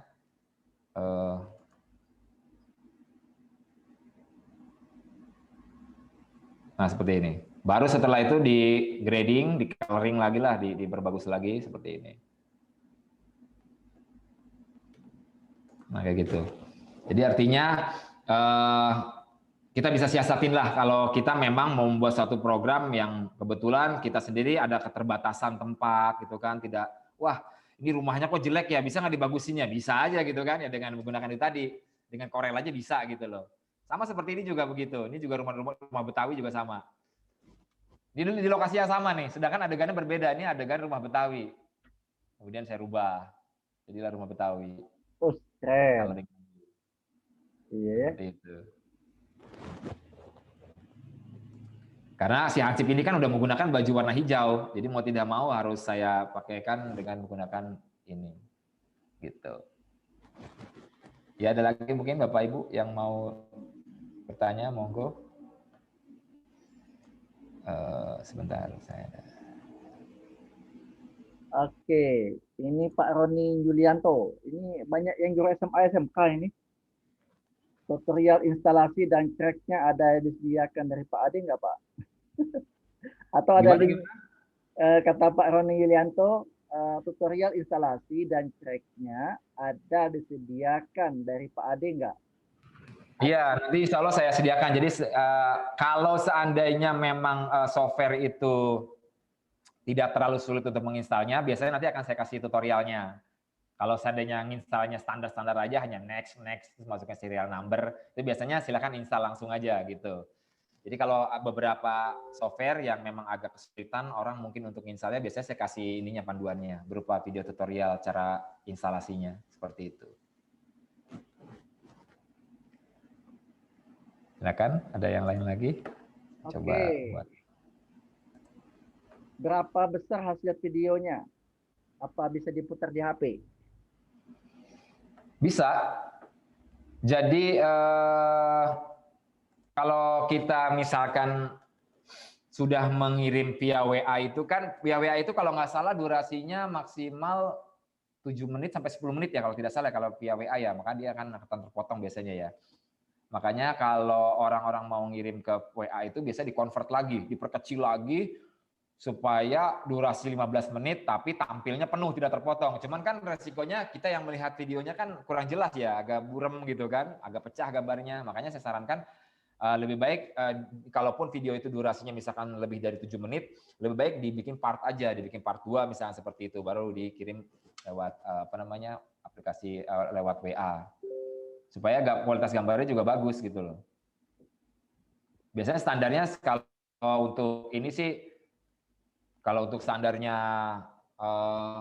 ekspor gambar ya, karena ini ada beberapa juga yang kadang orang nggak paham ketika mengekspor gambar editannya di aplikasi Android itu, terkadang tidak melihat dari renderannya. Misalkan dia menggunakan MPEG-4, tapi MPEG-4 juga kan perlu dilihat lagi, di custom lagi, dilihat lagi. Kira-kira untuk video rate-nya berapa nih, video settingnya berapa? Apakah video rate-nya itu di atas minimal ya, di atas 2000. Paling kecil itu. Kalau di atas di bawah 2000 biasanya gambarnya agak pecah. Kalau Bapak Ibu pernah melihat VCD, berbeda kan dengan gambar DVD? Kalau DVD kan jauh lebih bagus gambarnya daripada VCD ya. Karena kalau DVD itu paling kecil dia 2000. Berbeda dengan VCD. Kalau VCD itu 1115 kalau tidak salah ukurannya. Ukuran video rate-nya. Berbeda kalau DVD. Kalau DVD di atas 2000 semua. Makanya gambarnya juga tinggi. Dan ininya DVD frame-nya, standar frame-nya, kalau DVD itu kan 720 576. Sebentar saya ini kan dulu, ini belum mix nih. Nah, kalau VCD itu ukurannya 640 480 lah kalau kita ukurannya YouTube ya. Kalau kita nonton YouTube kan ada ukuran-ukuran ininya ya. Ada resolusi 144, kemudian ada 720, ada 640, ada 320. Nah, itulah menentukan resolusinya. Nah, kalau yang DVD dia 720 480. Nah, sekarang karena sudah HD kita pakai 1280 720 atau 1920 1080. Ini menentukan kualitas gambar. Kalau yang ke bawah lagi bisa sampai 4K gitu loh. Tapi kalau saran saya cukup pakai 1280 atau pakai 1920 ini aja udah cukup. Jadi nggak perlu yang tinggi-tinggi banget karena nanti akan mempengaruhi pas ngerender videonya. Jadi berat gitu loh. Kecuali kalau spek komputer kita tinggi, terserah mau ngambil yang 4K juga nggak masalah. Tapi kalau speknya memang tidak terlalu tinggi, sebaiknya pakai yang 190 1080 atau 1280 720. Pakai yang ini aja. Nanti ininya pakai yang 16:9. Ini bedanya antara aspek rasio 4:3 dan 16:9. Kalau 4:3 ini kayak TV tabung hasilnya. Kalau Bapak Ibu pernah lihat TV tabung zaman dahulu itu ya, bukan LCD, bukan LED, itu kan bentuknya kotak doang kan. Nah itu ukurannya 4:3. Tapi kalau yang 16:9 yang ukuran sekarang ini, ukuran HP kita ini 16:9. Seperti itu. Makanya diatur lagi di sininya 16:9. Ininya bisa di atas itu. Kalau memang mau lebih tinggi lagi kualitasnya bisa 6.000, bisa 15.000 terserah. Ya, cuman semakin tinggi video rate-nya ini maka nanti hasil filenya juga akan makin tinggi, makin gede gitu loh, bisa makan hard disk gitu kan. Cukuplah dengan 3.000 atau 4.000 seperti ini udah cukup 4.000 gitu kan, baru kita render. Insya Allah kualitasnya bagus. Seperti itu. Baik. Baik itu kawan-kawan. Oh ini Pak Elvison mengasah lagi yang Corel Video. Jadi kemarin materi kegiatan belajarnya sudah menggunakan Corel Video Studio ini sebenarnya. Pak Ya. Pak Ade. Ya. Ini kan baru perkenalan Pak Ade. Ya, ya. Kan beberapa software Pak Ade tawarkan bahwa ada dengan cara video, editing video, kemudian ada 3 dimensi gitu. Nah, untuk kegiatan selanjutnya karena gini, kalau hanya webinar kita hanya sebatas dasar seperti ini, tidak extend. Ya. Kalau saya itu kan hobinya extend tuh. Habis ini teori, praktek, kita coba gitu hasilnya seperti apa gitu. Tadinya memang saya ada niatan sih ingin banget ya mendampingi Bapak Ibu gitu loh yang memang saat ini sedang membuat satu buah apa namanya video pembelajaran. Saya harapkan memang kalau mereka-mereka yang awam ini kan ketika dikasih video pembelajaran apa dikasih tutorial segala macam kan belum tentu semuanya bisa melaksanakan sendiri gitu loh. Terkadang mereka juga butuh pendampingan seperti itu. Apalagi jujur banyak juga di sini ya di wilayah saya juga banyak guru-guru yang memang yang tanda kutip mereka gaptek gitu loh terkait itu. Mau tidak mau kan ketika proses pembuatannya pun kita harus dampingin. Jangan juga kita juga ngebuatin gitu ya. Dia hanya terima beres ya nggak gitu juga ya. Tetap harus didampingin. Mereka sendiri yang buat kita hanya ngasih rule-nya aja seperti apa. Jadi supaya mereka juga nggak buta-buta banget lah. Jadi tahu hasil karya mereka seperti itu. Saya harapkan memang sih saya ada niat memang kalau bisa ya seandainya memang masih pandemi seperti ini pun paling disiasatinya dengan cara ya tetap mematuhi protokol kesehatan seperti itu. Oh gitu. Ya saya harapkan memang tadinya kan ingin mengadakan pelatihannya langsung gitu kan, langsung dan kita bisa dampingi sampai mereka selesai membuat video pembelajarannya. Nggak bisa ini ya, nggak bisa pakai tatap maya seperti ini ya Pak? Iya, kalau online memang permasalahannya adalah saya tidak bisa langsung apa namanya memberikan alat-alat yang ada di sini gitu loh untuk praktek langsung bagaimana cara pengoperasiannya yang baik seperti itu. Ini yang kesulitannya memang kalau online berbeda ya. Kalau seandainya online itu hanya sebatas mengisi kajian atau ini oke lah gitu kan. Kalau ini kan kaitannya memang saya harus memperkenalkan alat-alat itu gitu loh, harus dipraktekkan langsung oleh peserta gitu kan.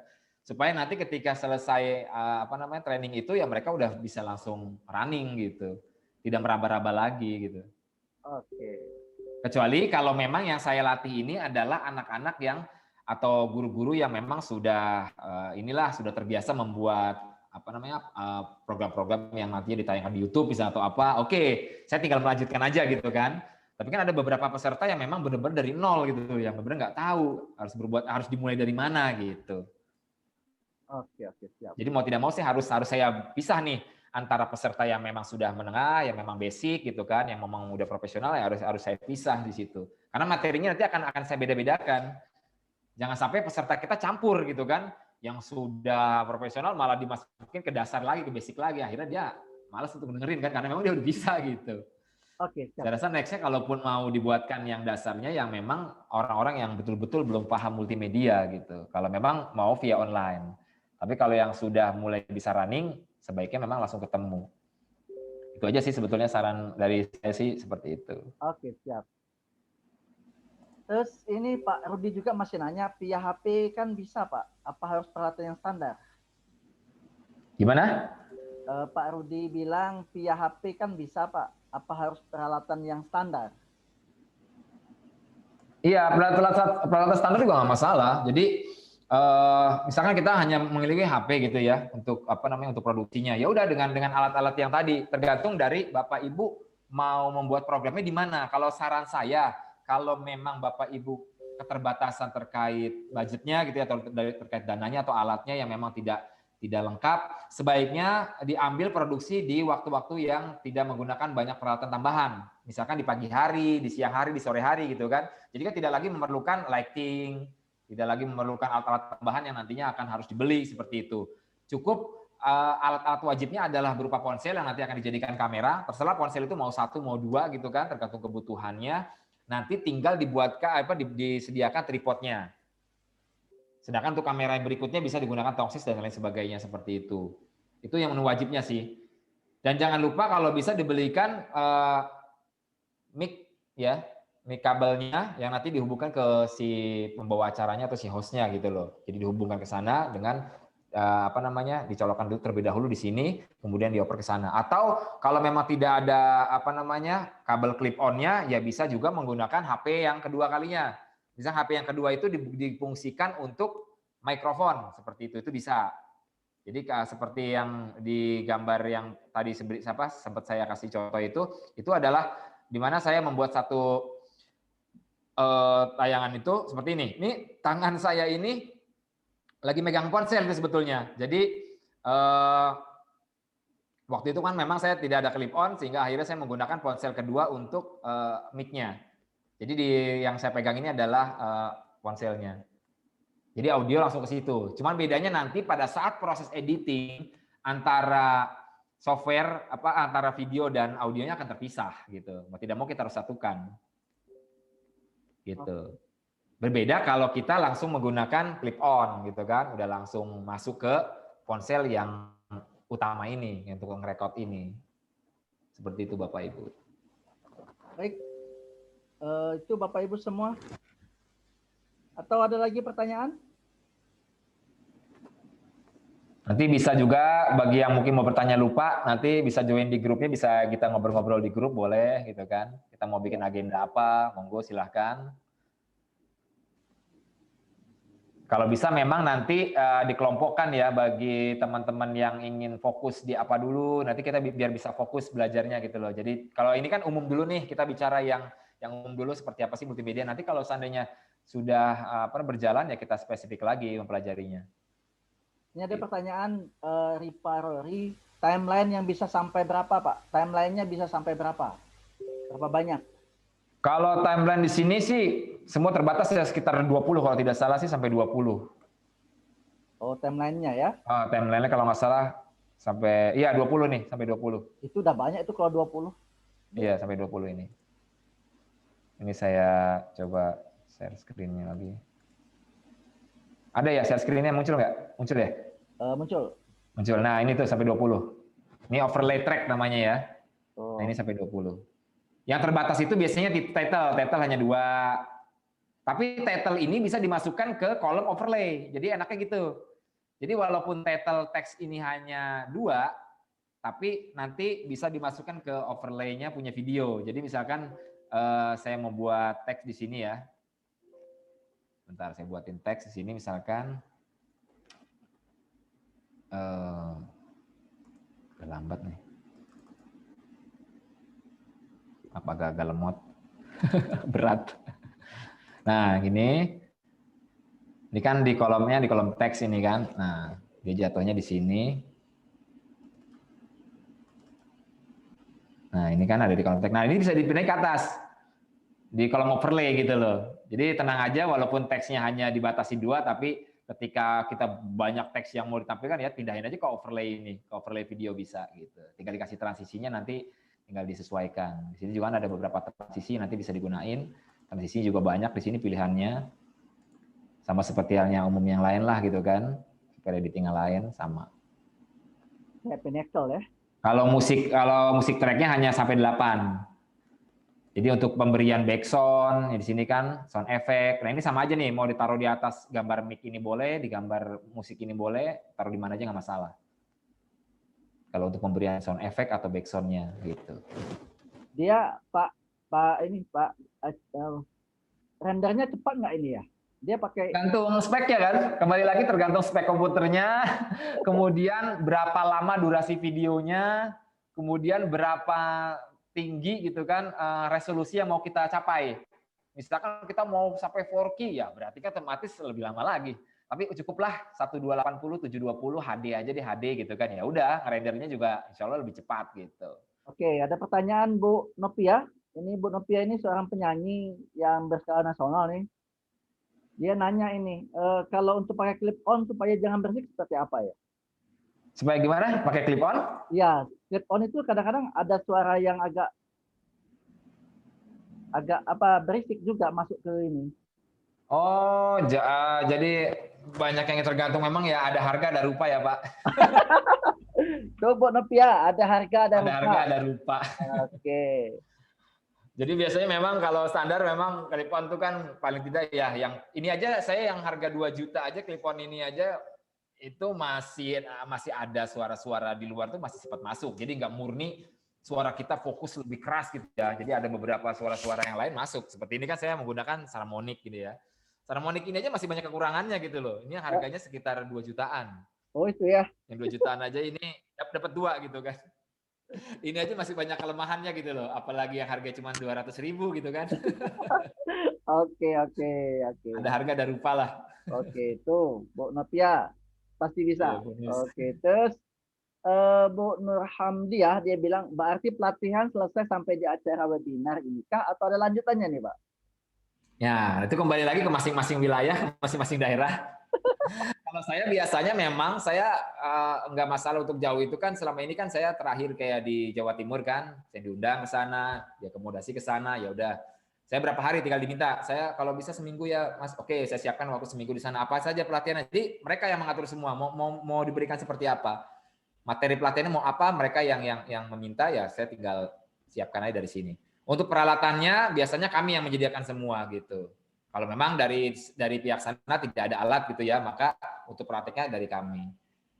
Oke. Jadi dari mulai A sampai Z itu semua memang kita latih ya. Jadi nggak hanya sebatas apa namanya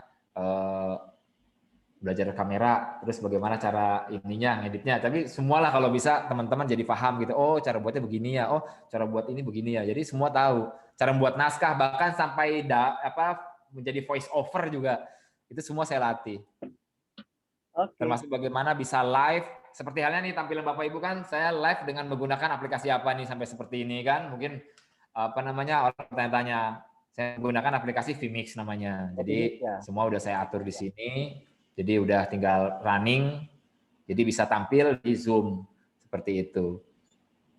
Jadi Oke. intinya memang semua akan saya berikan. Karena kan beberapa sekarang kan webinar-webinar ini kan memang menarik ya, tidak hanya dari ponsel, tapi gimana sih bisa kayak tampilan ini ada running text segala macam. Oh mudah, pakai ini aja, ini aja. Nah, paling tidak ya teman-teman juga bisa tahu seperti ini.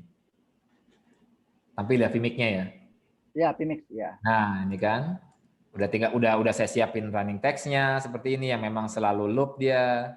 Ini Udah saya siapin title-nya seperti ini untuk apa nama. Ini saya buat title-nya juga di ini aja di Cinema 4D saya bikinnya. Jadi nggak pakai title-title yang ada gitu yang bawaan Vmix, saya bikin sendiri gitu kan istilahnya seperti itu. oke. Terus ini ada pertanyaan. Zendro Hapren, Zendro ini orang YouTuber, suka jadi ini. Saya sudah beli clip on online, tapi ketika selesai rekam video pakai kamera bawaan, suaranya kurang ada perubahan. Apa ada aplikasi untuk rekam video yang bagus? Nah gini, memang kendalanya terkadang sama dengan HP saya juga ini. Ketika saya menggunakan apa namanya clip on langsung dicolok, itu ternyata nggak connect gitu loh. Padahal udah masuk, udah oke, udah ada ininya ya. Tapi kok suaranya kok jadi sama aja kayak nggak pakai clip on. Akhirnya banyak orang yang menggunakan splitter. Biasanya dia menggunakan tambahan-tambahan alat. Nah kalau yang di sini nih, sebentar saya balikan dulu ke ini. Yang clip on tadi mana ya? Nah ini nih. Sebentar. Nah ini. Nah di sini di gambar yang ini ada keterangan di sini kan. Nah ini splitter inilah yang buat tambahannya. Nah, ada juga memang clip on yang bisa langsung terhubung. Ini seperti yang di background warna hijau. Di background warna hijau ini adalah clip on yang dengan menggunakan kabel saja dia sudah bisa connect.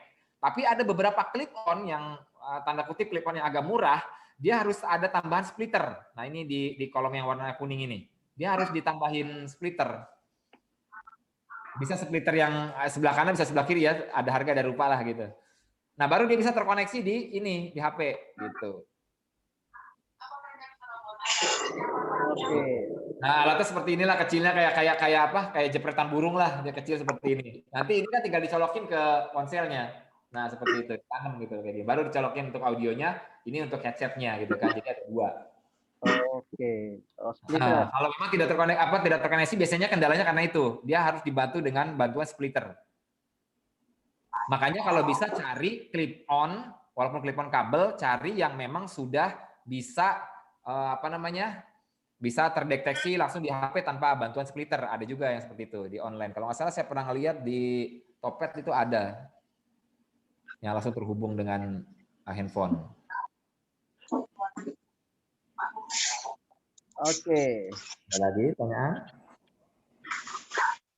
Oke, Bapak Ibu sambil tunggu pertanyaan, bagi yang ini silakan di absen karena nanti absen itu akan mendapatkan sertifikat webinarnya dan kami berikan H+5 ya sertifikatnya nanti.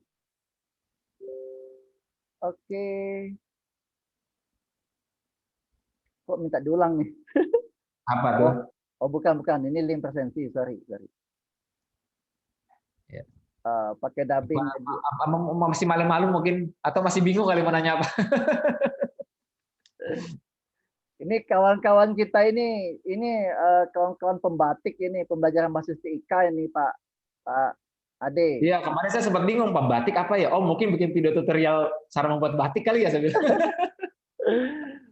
Pembelajaran berbasis TIK dan hari ini sedang di level 2. Jadi level 2 itu adalah untuk membuat video pembelajaran. Nah, gitu. Jadi memang kita maunya kita itu siap action edit saja karena dibutuhkan hanya nggak lama 1 bulan sih, 1 bulan sudah mengumpulkan video itu gitu. Video pembelajaran.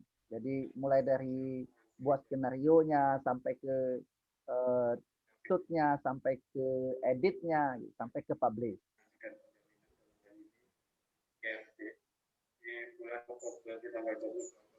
Oke. Nah, sedangkan untuk video batiknya sendiri sebetulnya ada nggak contoh yang sudah jadi gitu kan, yang nanti mungkin bisa kita kupas gitu kan? Ini loh ada orang yang sudah bikin kayak gini. Oke. Bisa mungkin bisa dinilai misalnya, oh ini pembuatannya udah bagus ini, garap ini bagaimana sih gitu kan? Nah, baru kita mulai bedah tuh satu persatu. Oh, cara buat ini dengan cara begini. Atau bisa nggak dibuat lebih bagus lagi daripada ini? Oke, lebih kreatif lagi, baru kita bedah lagi gitu kan? Izin Pak Bisa juga kayak gitu. Jadi lebih fokus ke materi apa nih yang mau? Izin. Oke, saya izin ini Pak Ade. Coba. Di pembatik YouTube pembatik. YouTube saya carikan pembatik. Jadi beberapa video pembelajaran ada di sini. Contoh bentar. Ini kayak apa? Pak Jarnawi. Iya. Silakan. Ya, saya juga alumnus pembatik tahun kemarin, Pak. Mungkin bisa dilihat di YouTube saya di situ. Itu hasilnya banyak yang bocor lah. Itu nanti silakan kalau mau mau dikupas tuntas, saya mau dibelajari di situ juga enggak apa-apa. Ini Yuwana Agnes gitu, Pak. Bentar, saya buka dulu yang ini, rumah belajar dulu. Coba, ya, coba saya di-share aja linknya, nanti bisa saya lihat-lihat, boleh lihat-lihat gitu. Share aja link. Di YouTube saya channelnya Yuwana Agnes. Langsung share link aja, Bu. Yuwana Agnes. Ya. Saya langsung bisa ini Pak, nanti di sini Yuwana Agnes itu sudah saya ada. Di chat nanti. Oh iya. Oh, ini kultum saya ini. Ini ada kultum. Udah, ntar yang mana ini? Ada video pembelajarannya. Karena banyak ini YouTube-nya ini, rumah belajar ini.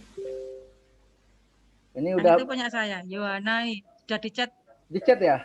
Oke, ya. coba lihat mana chat. Oh iya. Nama channelnya itu. Oh, Yuwana Agnes. Agnes Monica bukan ya? Kan Pak, sudah nggak mau nikah Pak. Ini ya?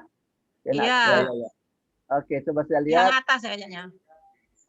Ya betul, ini yang pembatik 2 ini. Yang mana ini? Yang ini ada belajar bersama COVID ini Pak. Belajar bersama COVID nih ya? Ya. Oke, kita buka. Bentar, saya stop dulu, saya nggak sampai audio. Itu banyak yang bocor Pak karena bukan green screen. Dengan audio dulu. Aja Bu, pakai Aquaprop kalau bocor. Ya. Betul. Wow, internet saya.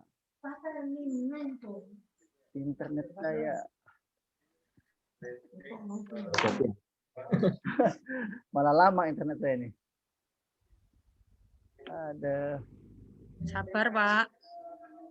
Ya, kalau kuota sama waktu berbuka masih lama, enggak apa-apa. Jangan kasihan Pak Adenya, kita baru jam 3 saja. Oh ya. Hanya sekilas saja ketika pertama itu saya nanti teman-teman pakai tembok rumah itu bisa kita ngobrol-ngobrol lagi. Iya.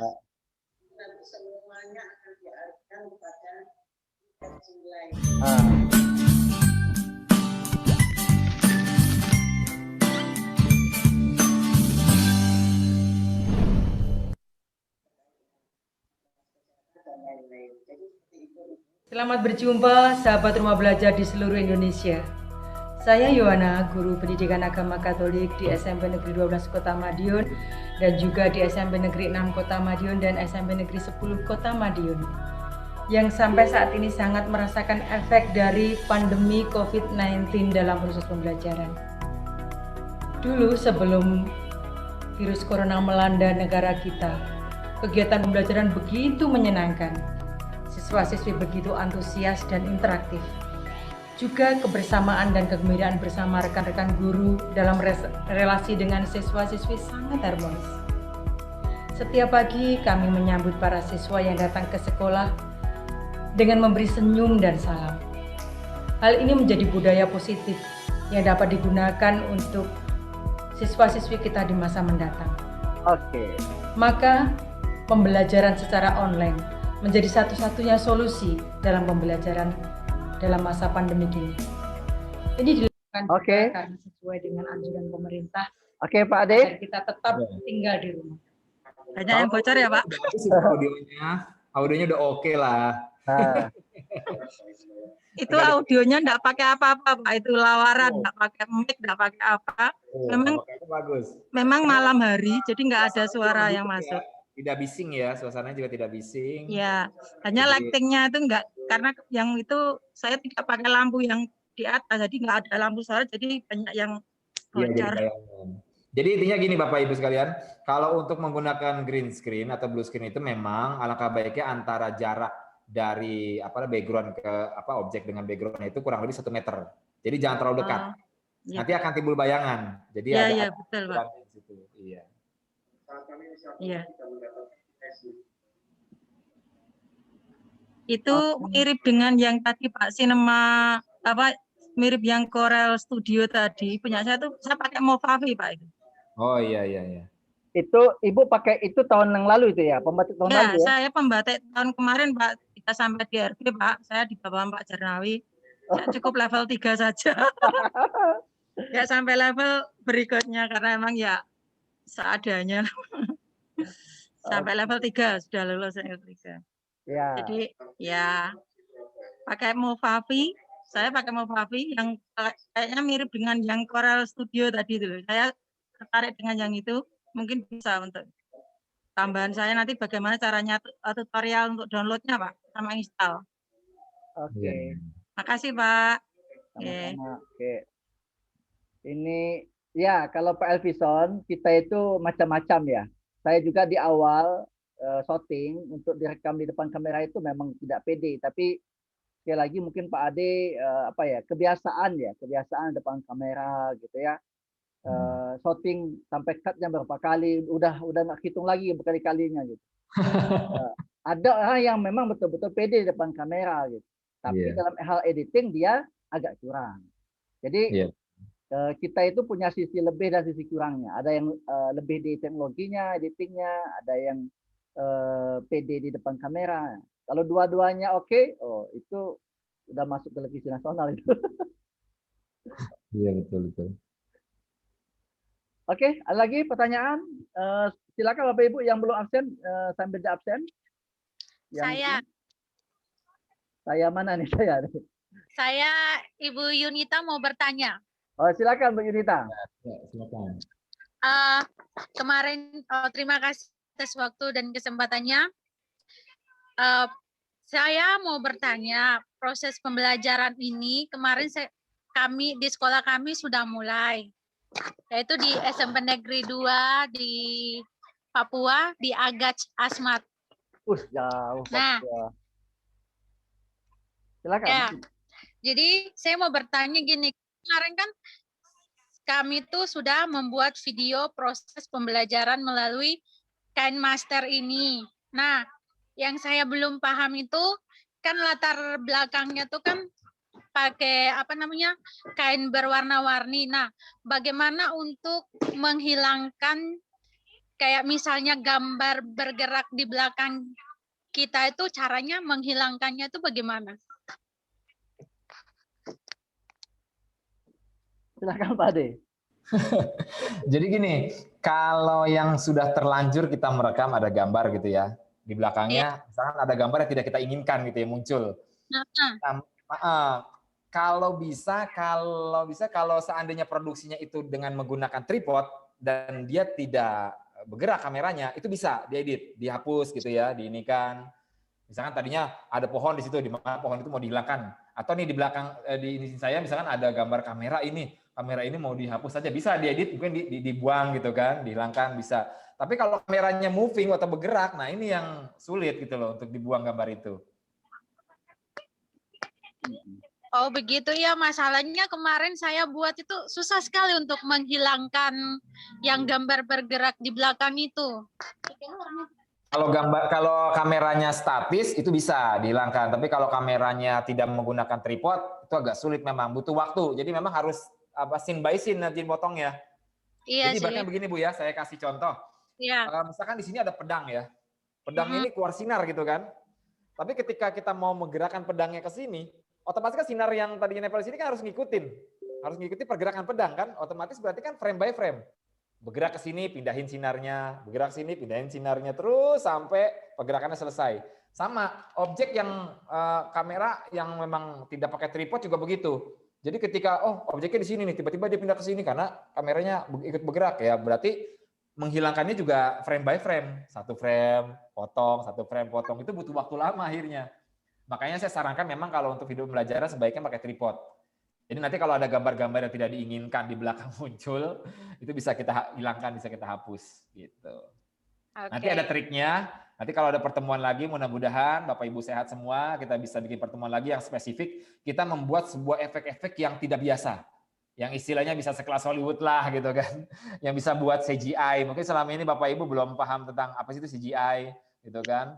Bagaimana prosesnya pembuatan background yang tadinya nggak ada bisa jadi ada seperti itu. Jadi tidak hanya kita menggunakan green screen, tapi bagaimana memanfaatkan green screen untuk membuat CGI-nya gitu kan, atau gambar-gambar 3D-nya yang bisa ditampilkan di ini kita. Beda kalau saya di tempat saya itu memang, mungkin Bapak Ibu bisa lihat ya, ini selama ini ya prosesnya ya saya menggunakan ini sendiri gitu loh. Jadi kayak gini, ini bahan-bahannya dengan menggunakan busa hati. Bisa terlihat ya di layar ya. Nah ini bahan dasarnya busa. Kalau Bapak Ibu tahu bahan pembuatan sendal jepit, nah ini saya menggunakan bahan itu. Saya bisa bikin properti-properti seperti ini.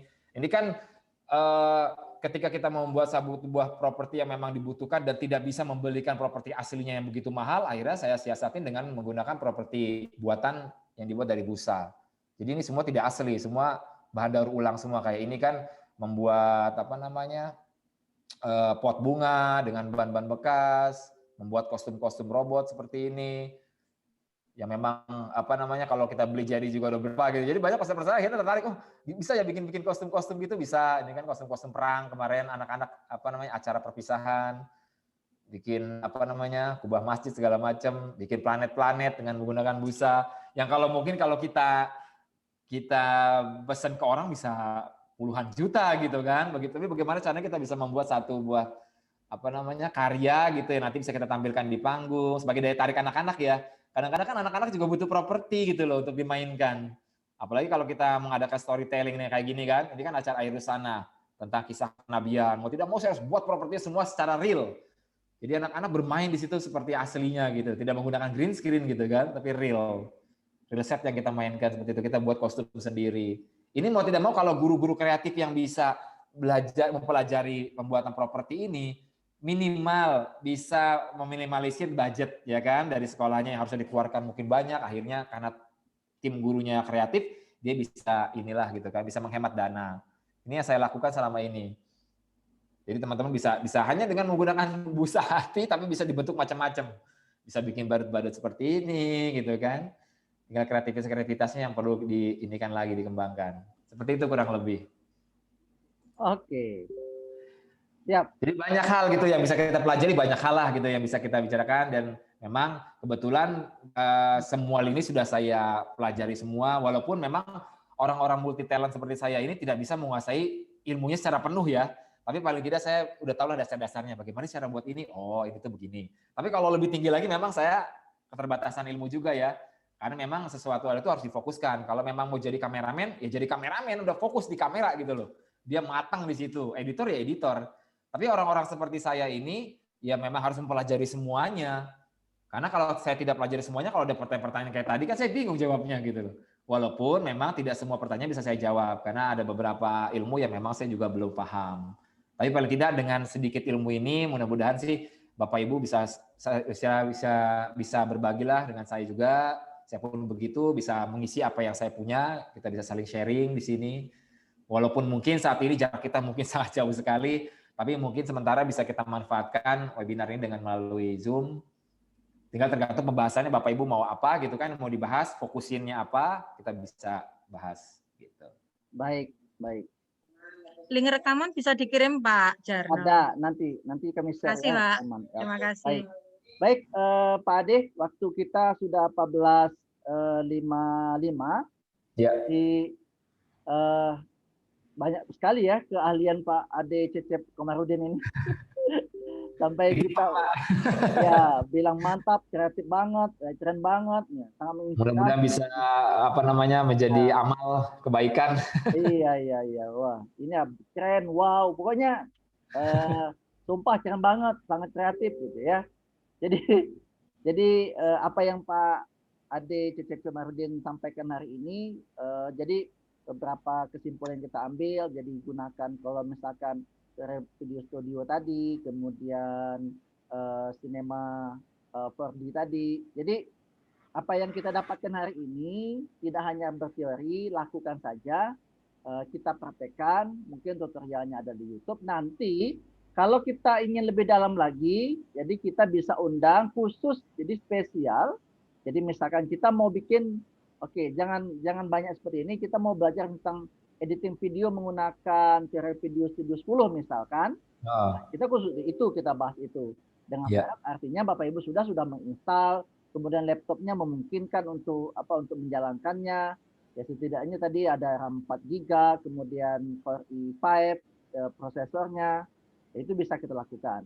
Jadi bertahap Bapak Ibu, nanti jika berkenan Pak Ade bisa berbagi dengan kami di sini, dan tentunya kalau ini karena jauh ini Pak Ade, banyak minggang kawan-kawan di sini, artinya ada kelanjutan, kemudian ada kebermanfaatan, artinya saya juga sebenarnya sebagai ini, saya tuh sukanya call to action, jadi call to action tuh telepon langsung action gitu ya.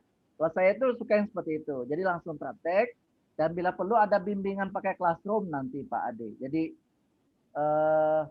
guru kita itu sananya kalau buat tutorialnya mungkin ada beberapa seri, mungkin dibuatkan di masa pandemi ini, kita bisa ikuti editing tutorial itu dan hasil ada produknya gitu. Ya.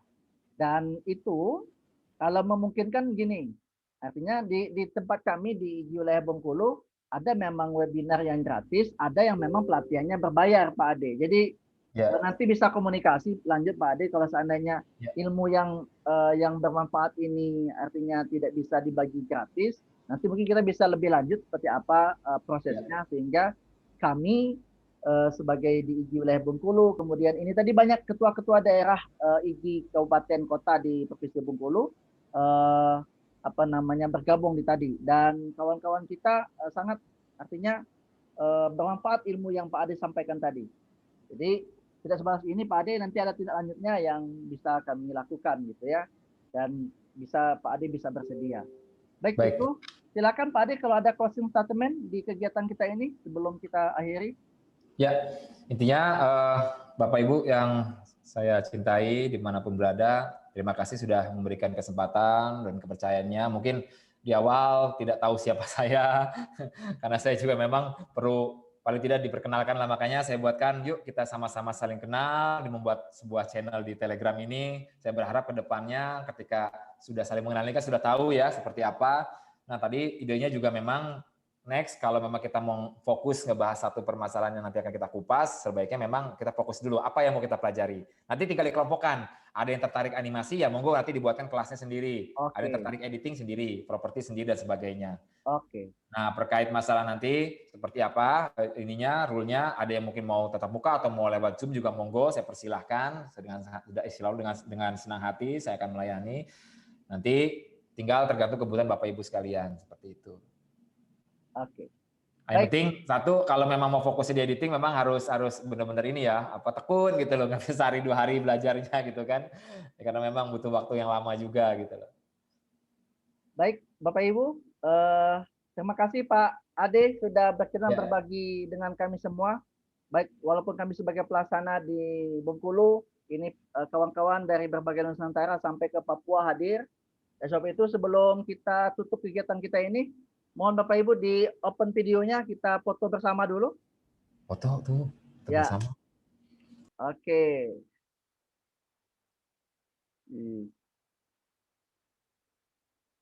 Oh, dari Jatim, Pak Aris. Oke, siap ya. Oh, ada Pak Tri Gusma. Oh, ini banyak yang ahli nih tadi dalam pembuatan video ini. Baik ya, di tampilan yang pertama. Oke. Oke. Oke, 1, 2, 3. Senyum, smile. Oke.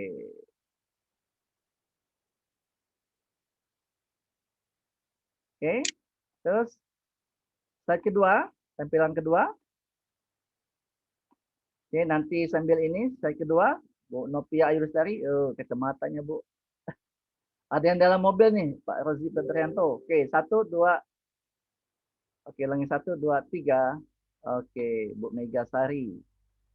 Bu Hidayah Rahma. Oh, ikut juga dia diam-diam ya. Oke, terus yang slide ketiga gelap ini. Ada Bu Desmi. Bu Desmi jarang ikut video ya. Mana-mana ikut ini. Oke, 1, 2, 3. Saya foto juga. 1, 2, 3. Ada Pak Iwayan Tama Iriawan dari Bali. Oh, lengkap kita hari ini. Oke, yang terakhir, yang keempat. Gelap semua. Dapat salam pada Ulam Sapri. Oke, saya 1, 2, 3. Oke, ada Bu Mutmainnah. Oh, dari Seluma ikut juga ya. Oke, cukup. Baik, Bapak Ibu, terima kasih atas kesempatannya. Jangan lupa isi absen tadi ya.